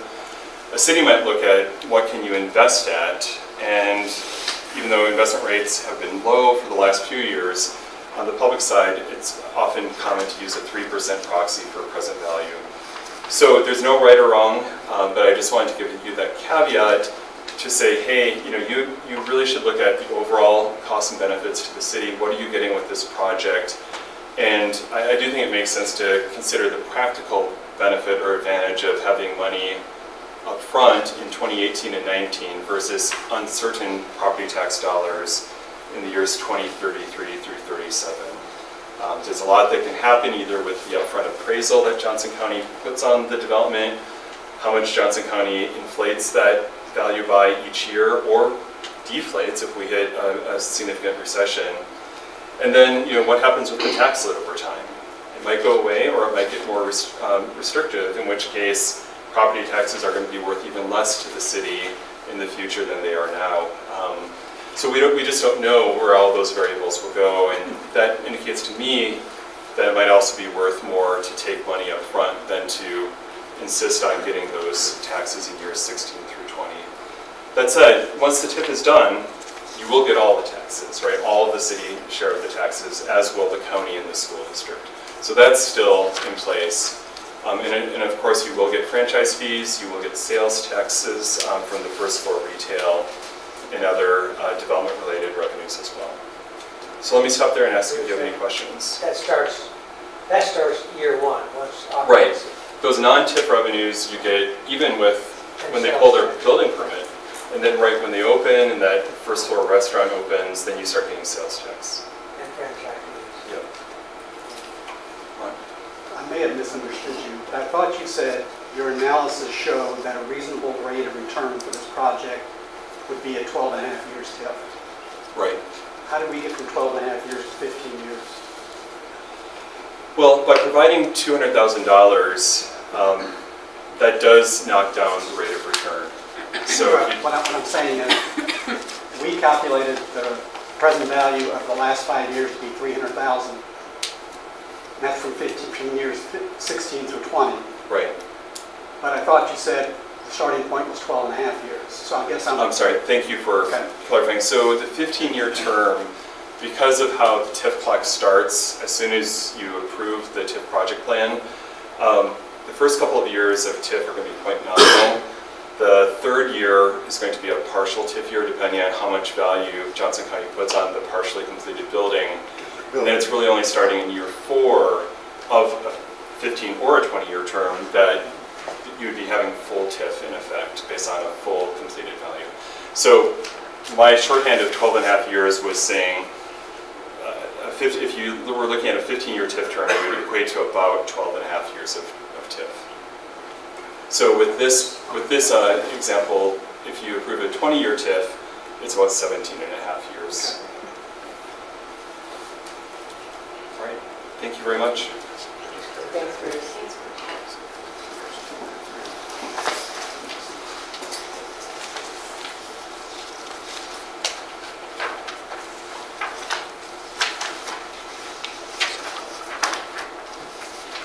So how do we, sort of what are the next steps? How is all this captured?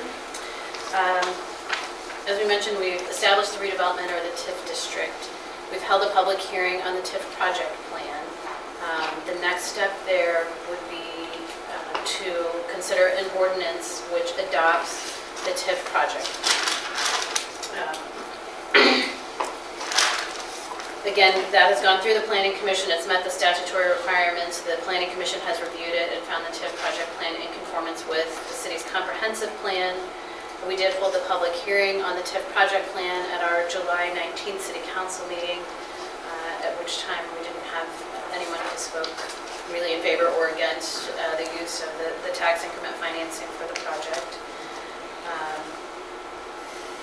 The ordinance approving the TIF project plan is included in your packet. Basically is a recitation of the dates and the steps that have been taken through that process. It doesn't talk about specific dollar amounts committed. All of those get captured through the development agreement. But the TIF ordinance adopting the project plan would be our first step and the first item to be considered. That ordinance does require a 2/3 majority, so 6 of 9 of the governing body. 6 votes would be required to pass that TIF ordinance. And typically we consider that first because if you don't have the votes to pass the TIF ordinance, then you're sort of a moot point in moving forward with the rest of the development agreement. So that ordinance again is included in the packet. It was prepared by Gary Anderson, so I'm sure he would be happy to answer any questions that you would have over the ordinance. And then the TIF project plan area would basically become effective upon publication of the TIF ordinance, so that 20-year clock starts ticking. The next step would then be to consider a resolution of intent to issue the industrial revenue bonds. We've estimated and talked through this process that we anticipate that has about a $1.1 million benefit to the project. We have used IRBs in connection with other projects in Mission before, both with Mission Square and Wellstone are probably the 2 most recent examples. They have been requested, they're under consideration in the Gateway project and have been part of previous Gateway projects as well. They are special limited obligations of the city. There is no repayment obligation. They don't impact, not a general obligation of the city, and they're not backed by our full faith and credit. As a part of the development agreement, the developer would be responsible for purchasing those bonds. Again, there is the resolution that would establish that intent and the authority of the city to issue those. We would then, at some later date, come back and actually go through the process of issuing those IRBs. You'll see in that ordinance there is a not to exceed figure of $20 million. We anticipate that that will be lower, but that figure will be set specifically at the time of issuance of the IRBs. Passage of the resolution of intent just requires a simple majority of the city council. And then finally will be the redevelopment agreement, which is the document that we use to capture and control the terms of the deal as agreed to between the city and the developer. So among other things, it's going to discuss the project budget, the project schedule, the obligations of the developer and the city, the process for certifying and reimbursing TIF eligible expenses, requirements for sale or transfer of the property, and then events of default and opportunities to remedy those. Mr. Heaven with Lathrop Engage has drafted the redevelopment agreement. It's currently, the developer's attorneys are taking their last look at it. Included in your packet is kind of an executive summary of the key deal points that are included in that development agreement. Obviously, the parties to that agreement will be Mission Apartments LLC and the city. Generally, it is just to outline the terms of the tax increment financing for the property located at 6201 Johnson Drive, and it will talk about the specific project that the developer intends to build in accordance with all zoning and planning and zoning approvals. As we mentioned, at this point, the developer would be agreeing to acquire the property, demolish the building, construct a 5-story, 200-unit apartment building with the approximately 5,000 square feet of retail along the Johnson Drive frontage, and a 4-story structured parking facility. Talked about kind of the public parking and the value for that that the city would receive. We also, in addition to kind of that estimated value of about $750,000, we are currently paying about $10,000 a year to lease a parking lot on Beverly. So having this overflow for the community center and this parking structure would allow us, and that's been a 10-year lease. We're in the last year of that currently. So we've spent $100,000 over the last 10 years to provide that parking. That's an expense that we would no longer incur as a part of this project. The agreement anticipates the full 20-year TIF term with the developer's contribution of the $200,000 pay-as-you-go with no opportunity to issue bonds. And at the conclusion of the 20-year period, the redevelopment or TIF district would be dissolved. It also outlines the expectation of the issuance of the industrial revenue bonds, talks about that $200,000 fee and the developer's responsibility for reimbursing other costs associated with negotiating the agreement, implementing the TIF, and issuing the IRBs. And then in general, it talks about that the developer may not assign the agreement to another party without the consent of the governing body. And so that would obviously not be something in our that would be at our reasonable discretion, but you would have that opportunity to look at that analysis if they were reassigning or selling that property. And then again, the default and the remedies for default included in the agreement, which could be events such as delinquency on taxes or a variety of other things, and that would provide the opportunity to either terminate the TIF, refuse to approve any further expenditures or disbursements of the TIF funds. So there would be some abilities there to protect the city's interest if the developer is unable to meet the obligations contained in the development agreement. So I'm sure either Mr. Anderson or Mr. Heaven can answer any other questions you might have, or I'd be happy to as well. I have a question for Gary. Okay.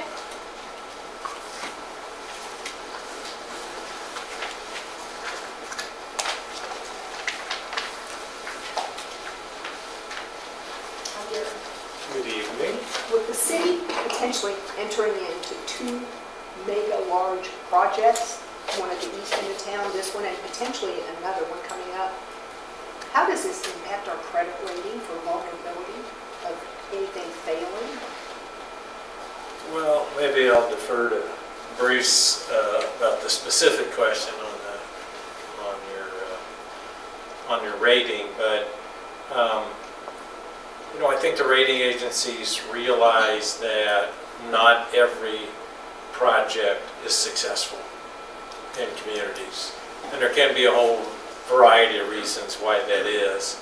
I think the rating agencies get concerned if a project is not successful that indicates a potentially wider issue in the community. You know, so if Gary Anderson barbecue comes to Mission and I have crappy barbecue and it's not successful, that's not an indication of a problem in the community. It's an indication of Gary Anderson at the Crappy Barbecue. But if you have a situation where you have other factors that may impact, large projects in a community, then I think you would start to hear the rating agencies ask questions about, is there a larger issue in your community that we need to understand? I mean, TIF projects, CID projects, sometimes they default, unfortunately. Usually it's a result typically of the projections not being met. And that's why most cities, quite honestly anymore, don't allow the issuance of public TIF bonds or public CID bonds because, first of all, they don't want to get calls from investors about things they can't really control, which is, not generating enough sales because their consultant was overly optimistic on their revenue projection. So, I think it's probably more likely that you're going to have the opposite result, which is the rating agencies are going to view it as a very positive effect, that you have these large projects coming into your community and probably will all receive some level of incentives, but, I think it will be viewed positively by the rating agencies. And maybe, Bruce, you want to comment a little bit more on specifically? Sure. I would agree with what Gary said. I think multifamily housing is a little bit unusual in that it's not an enterprise like Gary Anderson Barbecue or a technology company. It's dwelling units, and if the market is not as strong as a developer hopes, they have a couple of options. One is to either offer more amenities, more incentives to potential residents to get them in there at the proposed rent rates. But of course, by offering those incentives, it decreases their profits. Or they can decrease the rents and try to increase their attractiveness that way. So I would agree that I think these projects, I think, have a relatively good chance of being successful because developers, once they've built these things, they typically don't just let them fail. They try a lot of things to make sure they work. As to the city's credit rating, the things that Moody's and S&P really focus on the most are the fact that you are a city within a prosperous metropolitan area, and your part of Johnson County is particularly affluent and prosperous. They look at the employers in the area. You have a great diversity of employers, Script Pro, the AT&T, KU Medical Center, others in the vicinity. And then they really focus on the city's finances, and your staff and you as the decision makers have done a great job of making sure that the city stays stable and sustainable. You restructured some debt in order to make you pretty immune to the Gateway project when and whether it happens. You've adjusted your stormwater rates, you adjusted for the demise of the TUF, you've rebuilt your fund balances, and that was huge. That's probably the #1 thing. I remember the rating call where Laura laid out the plan saying, we're here, and we got here on purpose. It's not like, oh my gosh, we just lost a couple $1 million. We were able to spell out exactly why the city spent money the way it did. But here's our plan to building it back up, the fund balance, and you actually did it ahead of time. So those things matter more. The things that you can control, fiscal management, matter more than any specific development project. Thank you, Doris. So Laura, we're ready to take all 3 of these items right there to council at the September meeting, 2 weeks. And then what are the next steps after that? Is there still a final site plan that has to be submitted? Yeah, the final site plan just goes through the planning commission. So a final site plan does not come back through the city council. So they would get that final site plan approval and then move forward to close on the property and begin the process probably of submitting plans for review and construction. I move that we take this to council, obviously not consent. Yeah, I'm all in favor of taking it too, but I would like to just thank Laura and staff, and of course I want to thank Pete and Gary, and what's your name, sir?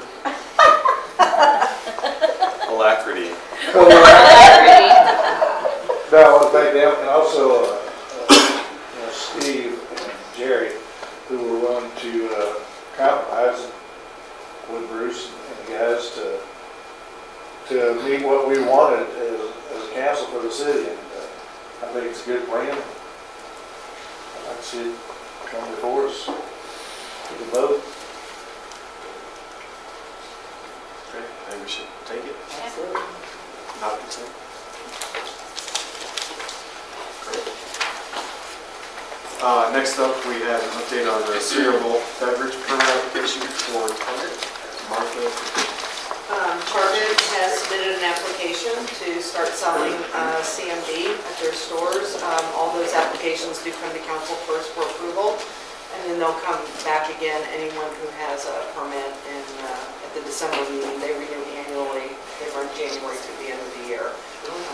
So there's This is a new application. This is a new To start application to start selling, so, Just kidding. no. They have gone through the process and they've met the requirements, so.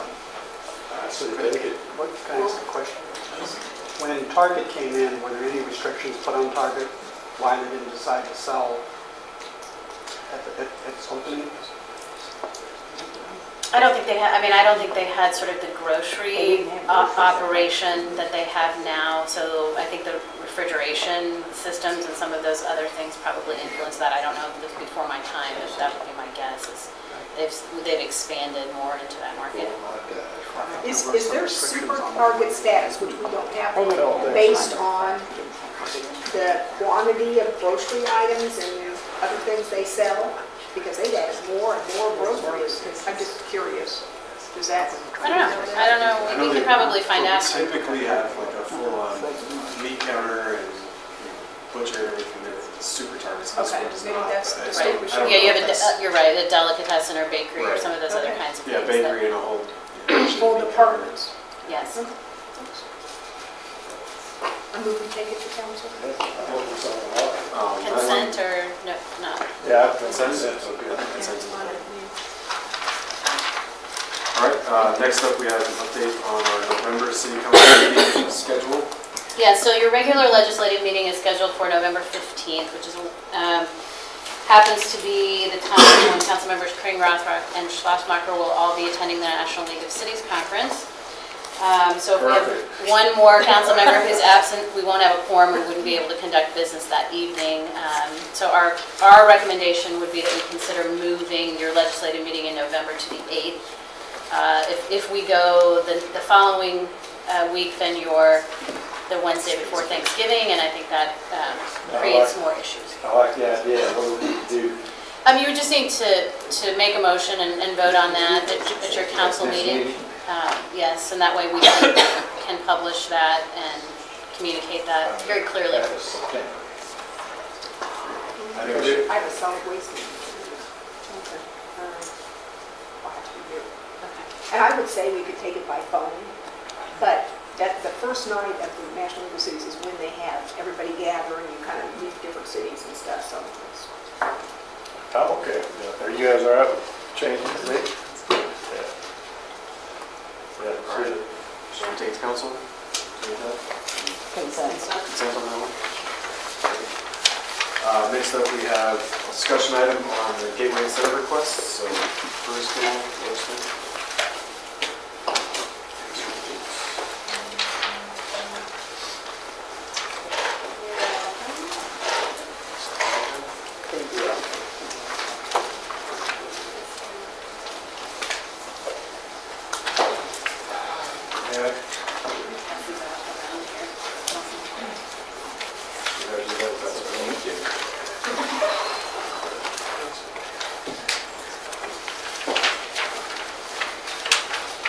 So we have been, as you know, working for the last several months talking about the Gateway Development Project and the request for incentives and how that comes forward. And actually, if you don't mind, I'm going to join Bruce at the table. I think it's easier than standing.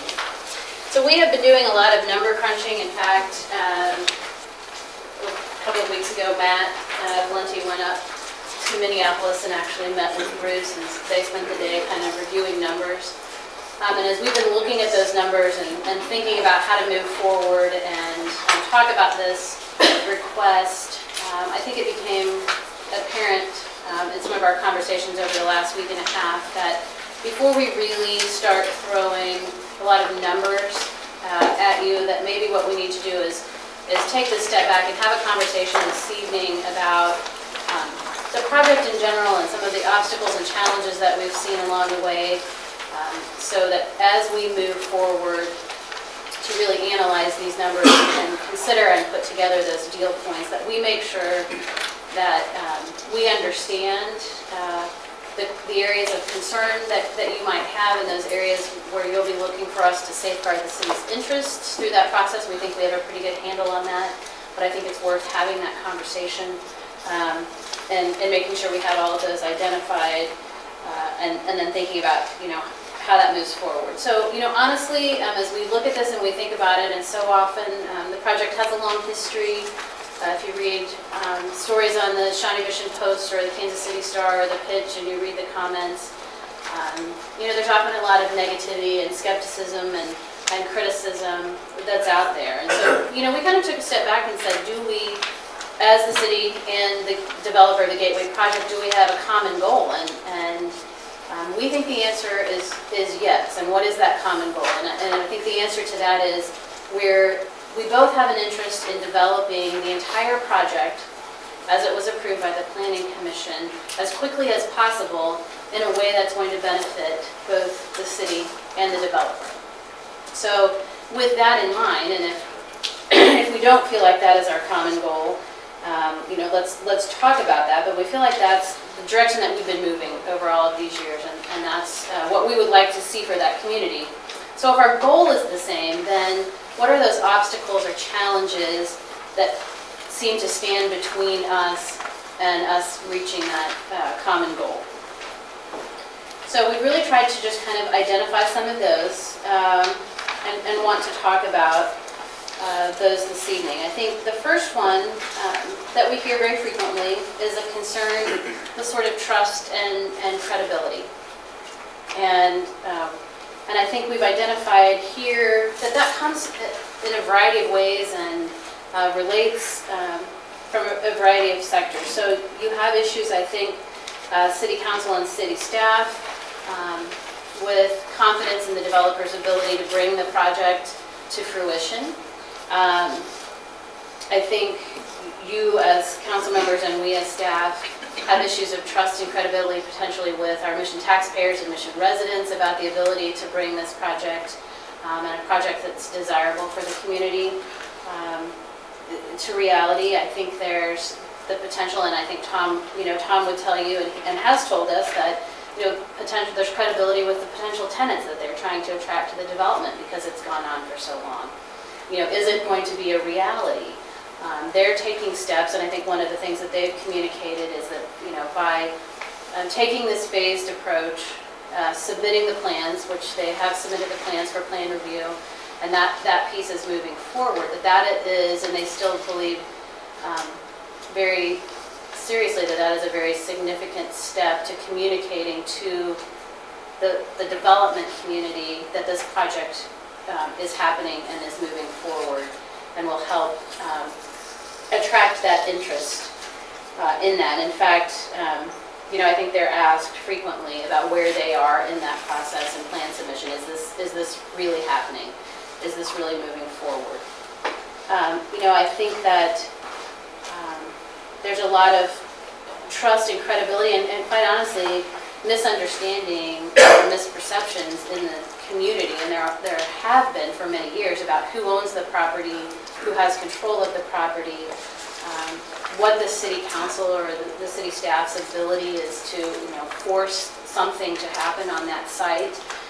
So I think our challenge as we continue to move through this, as it has been for the last several years, is to really clearly communicate what that is and where we have limitations and where we have those opportunities to kind of push. I know, you as a council want to be able to clearly communicate the benefits that the project is going to bring and feel like if you're going to participate in that through the use of public incentives, that you're being good stewards of those resources, and you want to be able to clearly connect those decisions through the process.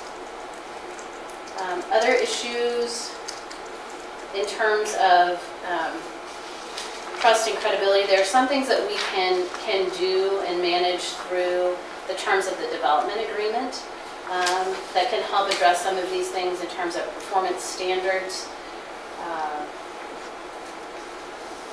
Other things that we might, development schedules, release and timing of incentives that might be made available to the developer. And I think this is probably the area where we get sort of caught up the most, because in many of these cases it's this chicken and egg, feeling about who takes the first step and what is that first step that's then going to start us down the path of getting to the project built as we would like to see that happen. I think as it relates to the development agreement and the mutual representations that the developer will be making to the city and the city will be making to the developer, I think we're on a path where the city will have very little risk, financial risk going into this project. If the project doesn't happen, or we can talk about if just phase 1 happens and not phase 2, certainly those would be setbacks and disappointments, but with the way we're heading with the development terms that we'll be bringing to you, there's very little risk to the city. So part of those provisions are more about, like Laura was saying, performance standards, really having very clear expectations as to who will be doing what and when, so that you can really communicate that this has been fleshed out and thought about long and hard in negotiating the development agreement, and that will hopefully help you feel like you're building your credibility or sustaining that with your constituents.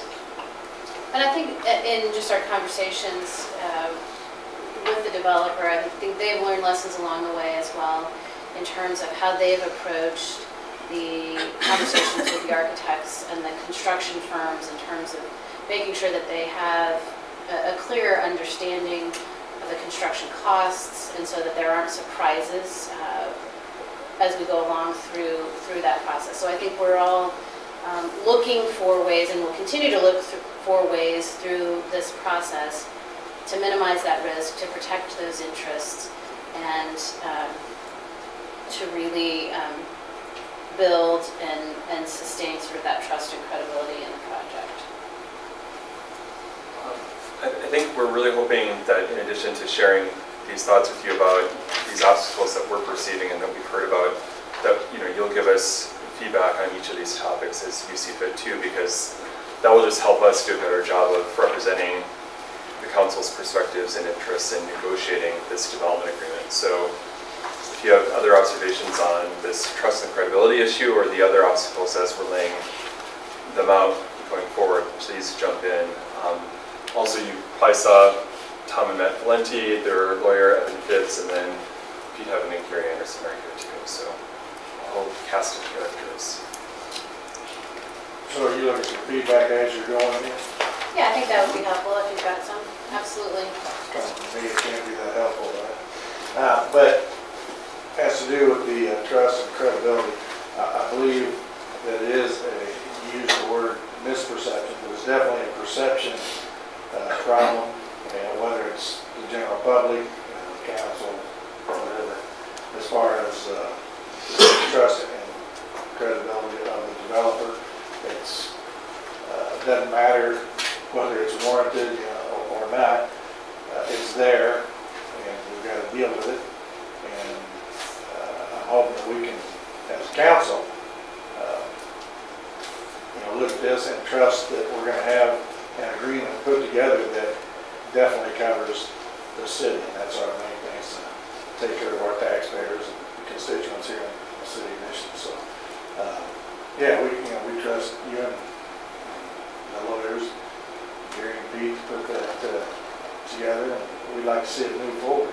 It's an interesting looking project that I think could be good, but we got to have the right deal, the best deal for the city as we do it. Yeah, I don't think that, I guess my bottom line is I don't think the trust and credibility issue is going to be a big problem for us. It's there. And you can't really erase it. We just gotta move through it.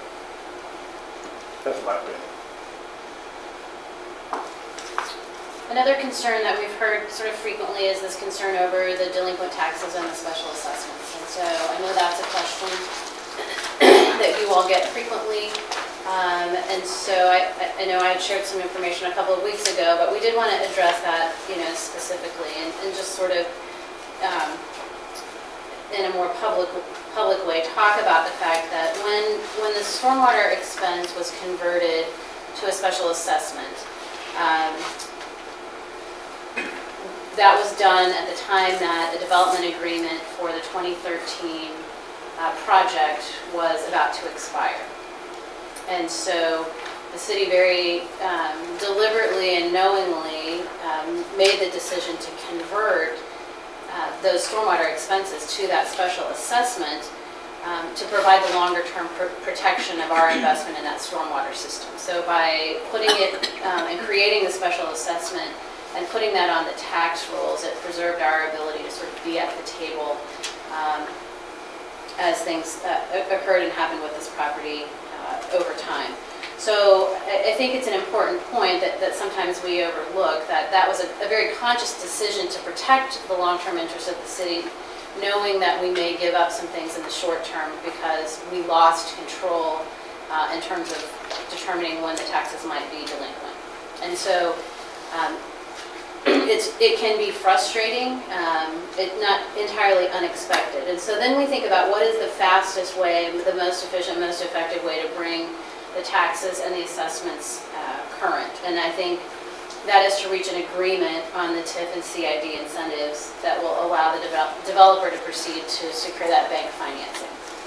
So we've talked about how a lender who's financing the project is not going to lend the money with delinquent taxes and assessments. So not only would it be an expectation of the city, but it would be an expectation of the developer's lender.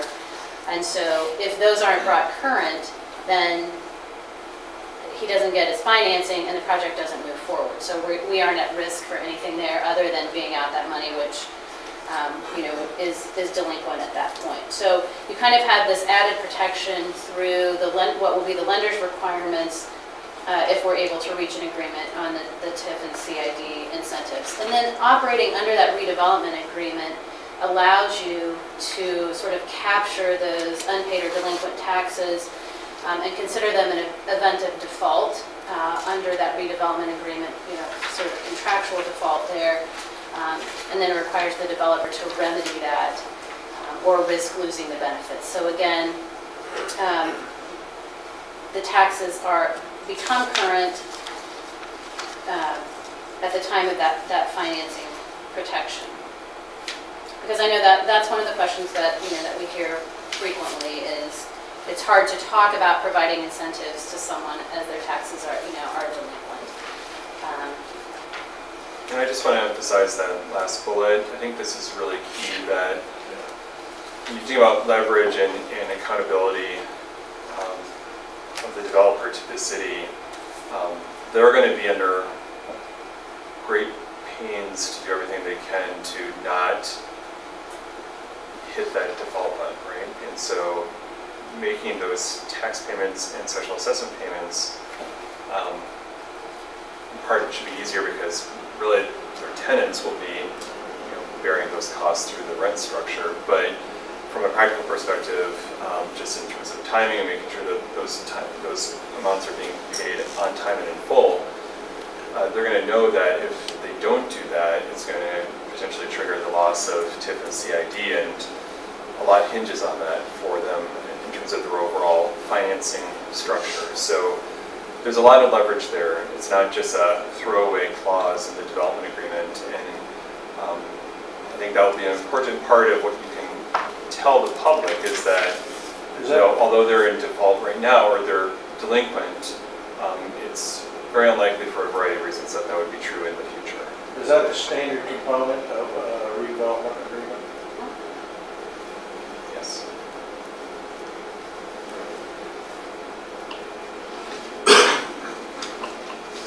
Okay. think we also hear sort of a concern over how to move forward, how to reach kind of a final agreement with when we have unknown tenants that are part of the project. And I know I've heard it, I suspect some of you have heard it as well, that as long as there aren't identifiers on buildings, the question of how, there's some concern, some fear that there will be a Walmart that's constructed as a part of that project.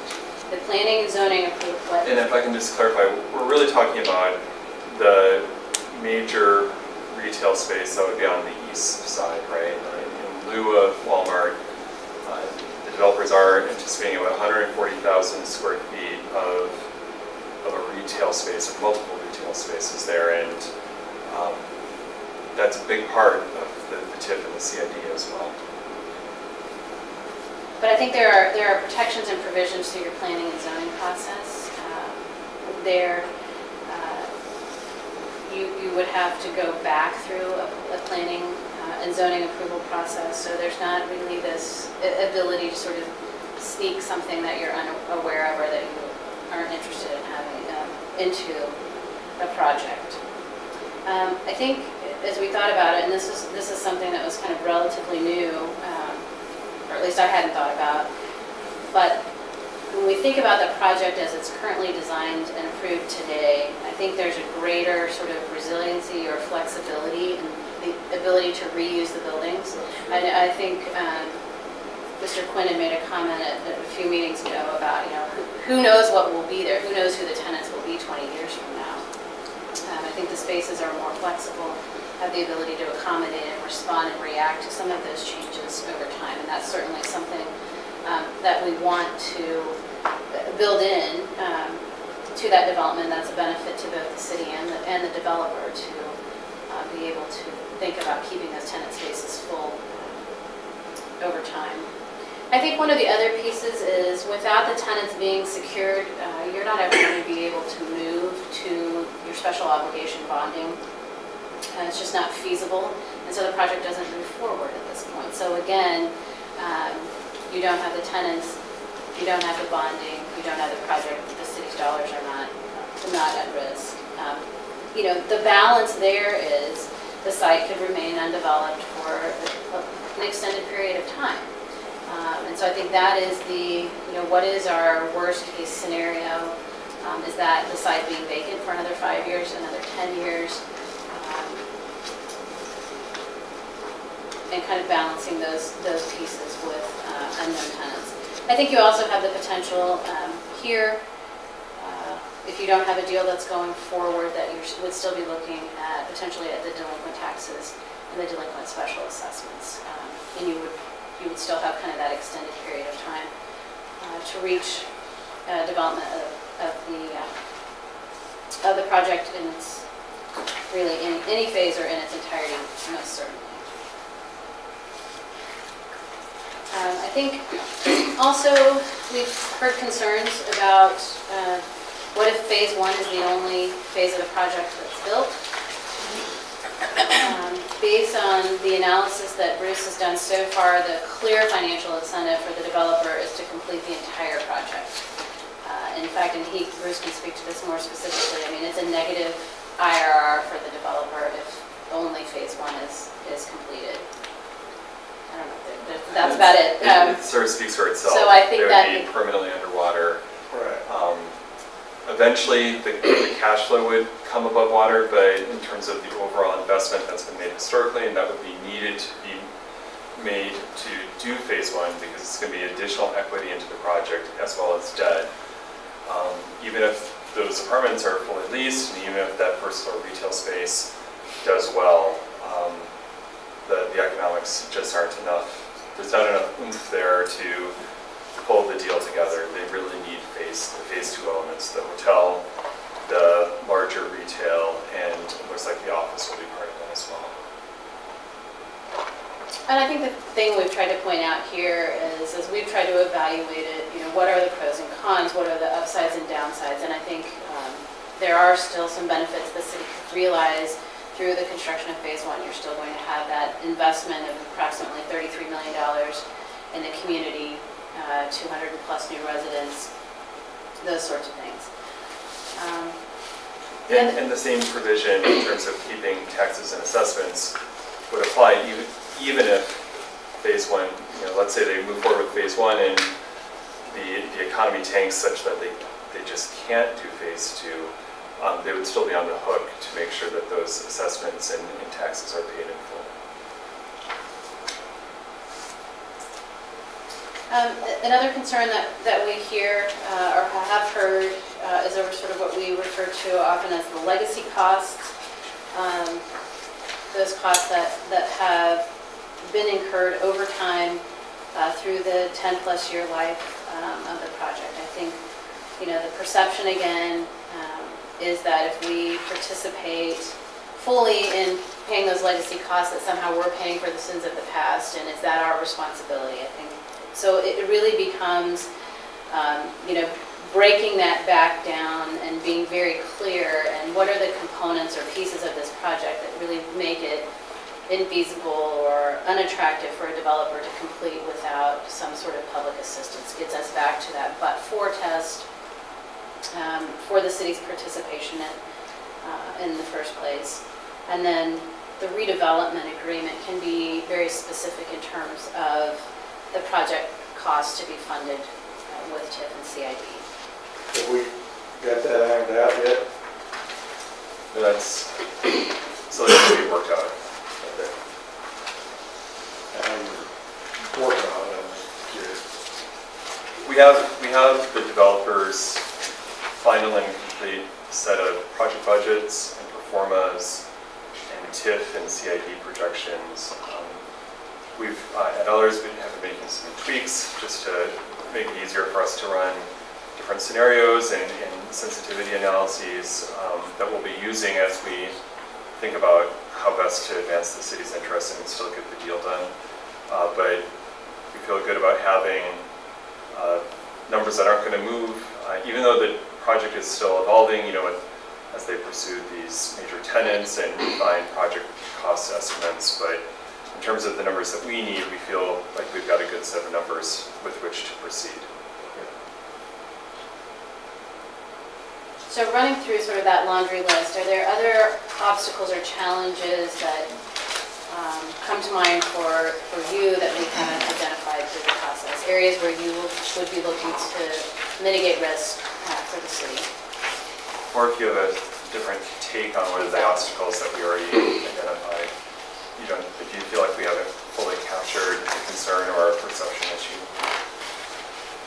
I think this is a great format that you're using. In the past, you've run a bunch of numbers by us, by me. Those numbers don't mean a lot to me. You're talking a different language, even though my history is in finance. I'm not redevelopment or TIF or CID. This approach to me about plain language, perceptions, facts, obstacles, what we're going to need to do to help get behind this project and promote this project. These are the issues I think we need to, I think you've identified them, and I think you've done a good job. Yeah, very good. So then as we move into, we'll get back into the numbers and limit what, we'll give you as much or as little as you want of that, but one of the other important pieces of our conversation is then it's going to really be incumbent on us through this process to identify both the immediate and the long-term benefits to the city so that those can be articulated to your constituents. So some of those that we'll be working on and seeking some input or guidance is considering the project elements that really sort of align it with things that we've requested of the developer that align it with our city vision, whether that's mixed use or the density or some of those other components. The redevelopment and increased economic activity to the extent that we can quantify that and be able to share some of that. New revenues in development fees, dedicated sales taxes, franchise fees, and then realizing kind of that full benefit of property tax, sales tax, and transient guest tax at the end of those TIF terms. When Laura and I were putting this list together, and this is really a high-level summary, we can break this down in a lot more detail as to the benefits, but I sort of said, this is the idea of why go through the brain damage, right? This is a hard project. It has been a hard project. It's going to likely to get off the ground, it's going to require a level of city participation that is, you're going to have to be comfortable with. And so why is it worth it to try to get past the obstacles, to get past the perception issues, to make the case to your neighbors and your constituents? It's for these benefits. If we can get to a win-win that mitigates that city risk, that delivers benefit, both immediate, medium-term, long-term, that's what this is really about. So hopefully that makes sense. I'm truly excited. The one thing that's been left in since I've been on this from the very beginning is the hotel. That's something this city doesn't. It has apartments, it has retail, it has office. We don't have a hotel. And between South Overland Park and the plaza and downtown, it's a perfect segue to have a hotel. I really have positive thoughts about where we're going with that. Given how much work I do in Mission, I'd like to be able to stay. What's wrong with the building, please? I can rent your room. There you go. I'll gladly pay the sales tax and the transient guest tax. Then to stay at Pat's? Yeah, there you go. You can remit those taxes now.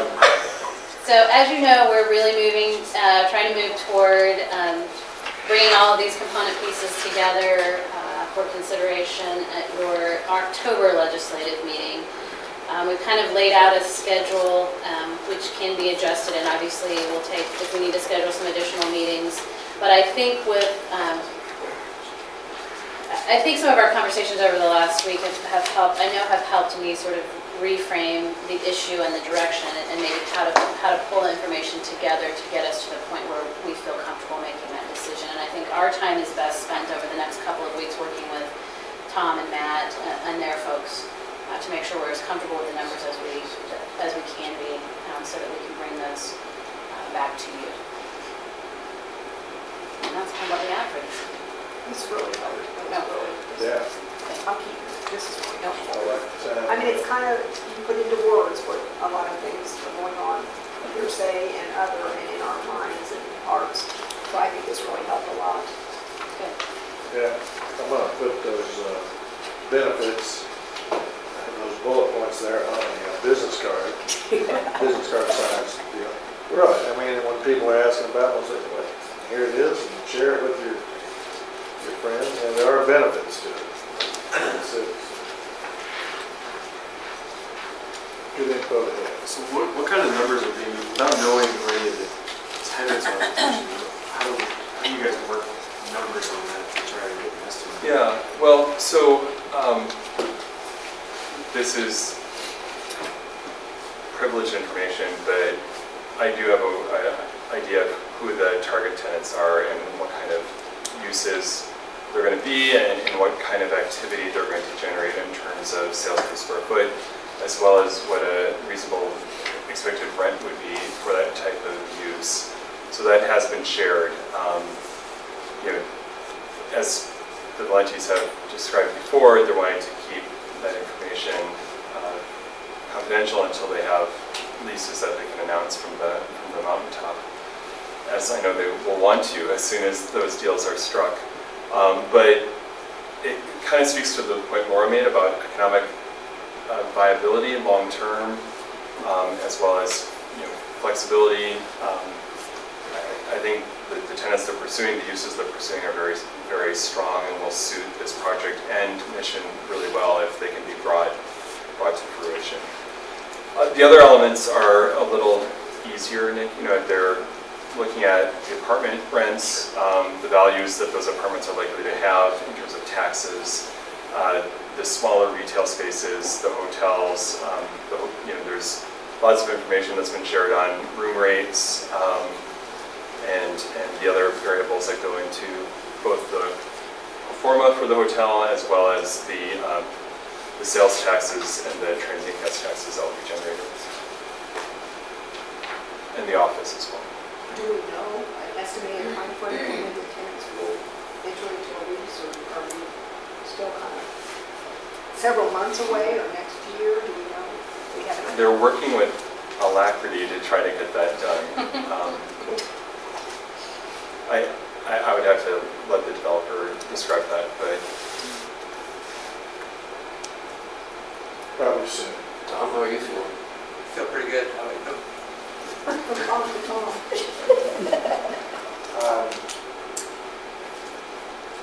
Because of all those perceptions about credibility and statements that have been made in the past, we're trying to be very careful not create expectations that we can't fulfill.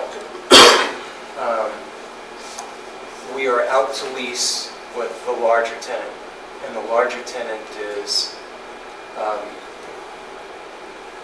food uses, entertainment uses, and retail uses, and then another tenant is an entertainment use. And as I've said in the past, and I know that this is something that you're, as Debbie is focused on the hotels, I know Pat is focused on the office, we're still working with this one particular office tenant that would take the entire office building. And what we're trying to incorporate into that office is also a conference and training center, which would work incredibly well with the hotel and those other tenants that we're putting on the east side in place of Walmart. With respect to how you get to this without knowing who the tenants are, if we're doing, and this is why we propose this to be done in phases. While we enter into a TIF and a CID agreement up front in advance, you're not committed to anything until we perform. In terms of your, we don't see any benefit until we perform. We've got to perform in order for us to produce the real estate taxes from which the TIF real estate increment is established, the sales taxes from which the TIF sales taxes is established, and the CID, which is the extra 1%. So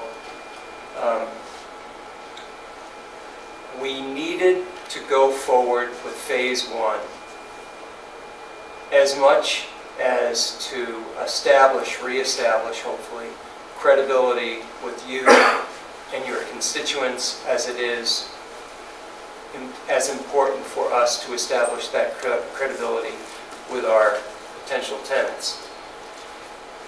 The large tenant that would go on the east side, the larger of the two, has wanted to know, is this project for real?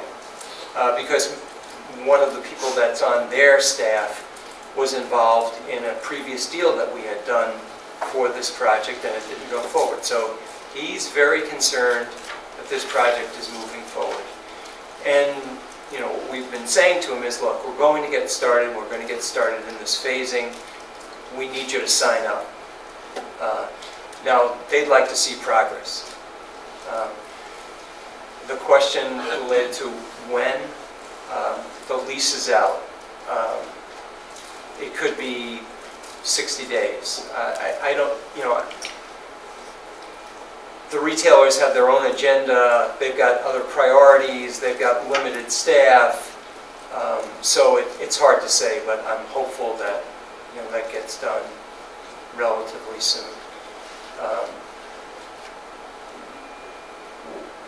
We are highly motivated to make this all happen, to bring it all together.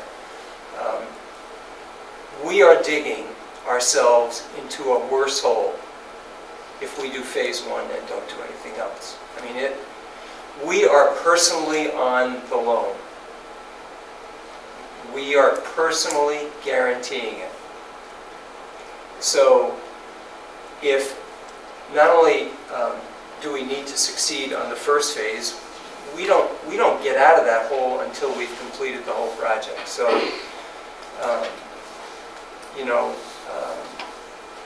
trust is great.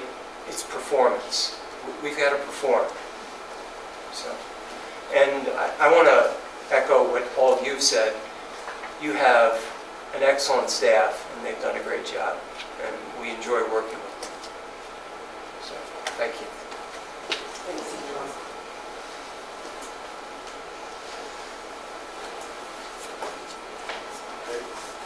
Anybody else have any questions or comments? not, I think we can call the Finance and Admin Committee meeting closed. What's up? Oh, sorry, yep. We have a spot for department updates for this, so. If I had an update, I don't remember. Well, that being said, I think we can call it. There we go. I've got one. I'll include it on, oh, I'm sorry. I do have one Okay, update. Brian does. Next Tuesday, 7 o'clock at the community center. Oh, yes. The developer that's proposing the apartment buildings on Martway will be giving a community presentation. Taking any questions. 7 a.m. and it wasn't on the, 7 p.m. Brian, it wasn't on the weekend update, any of those, that wasn't on any of those times scheduled, so it might not be included on The calendar, what should do. We'll do that. That's next Tuesday, 7 p.m. at the community center.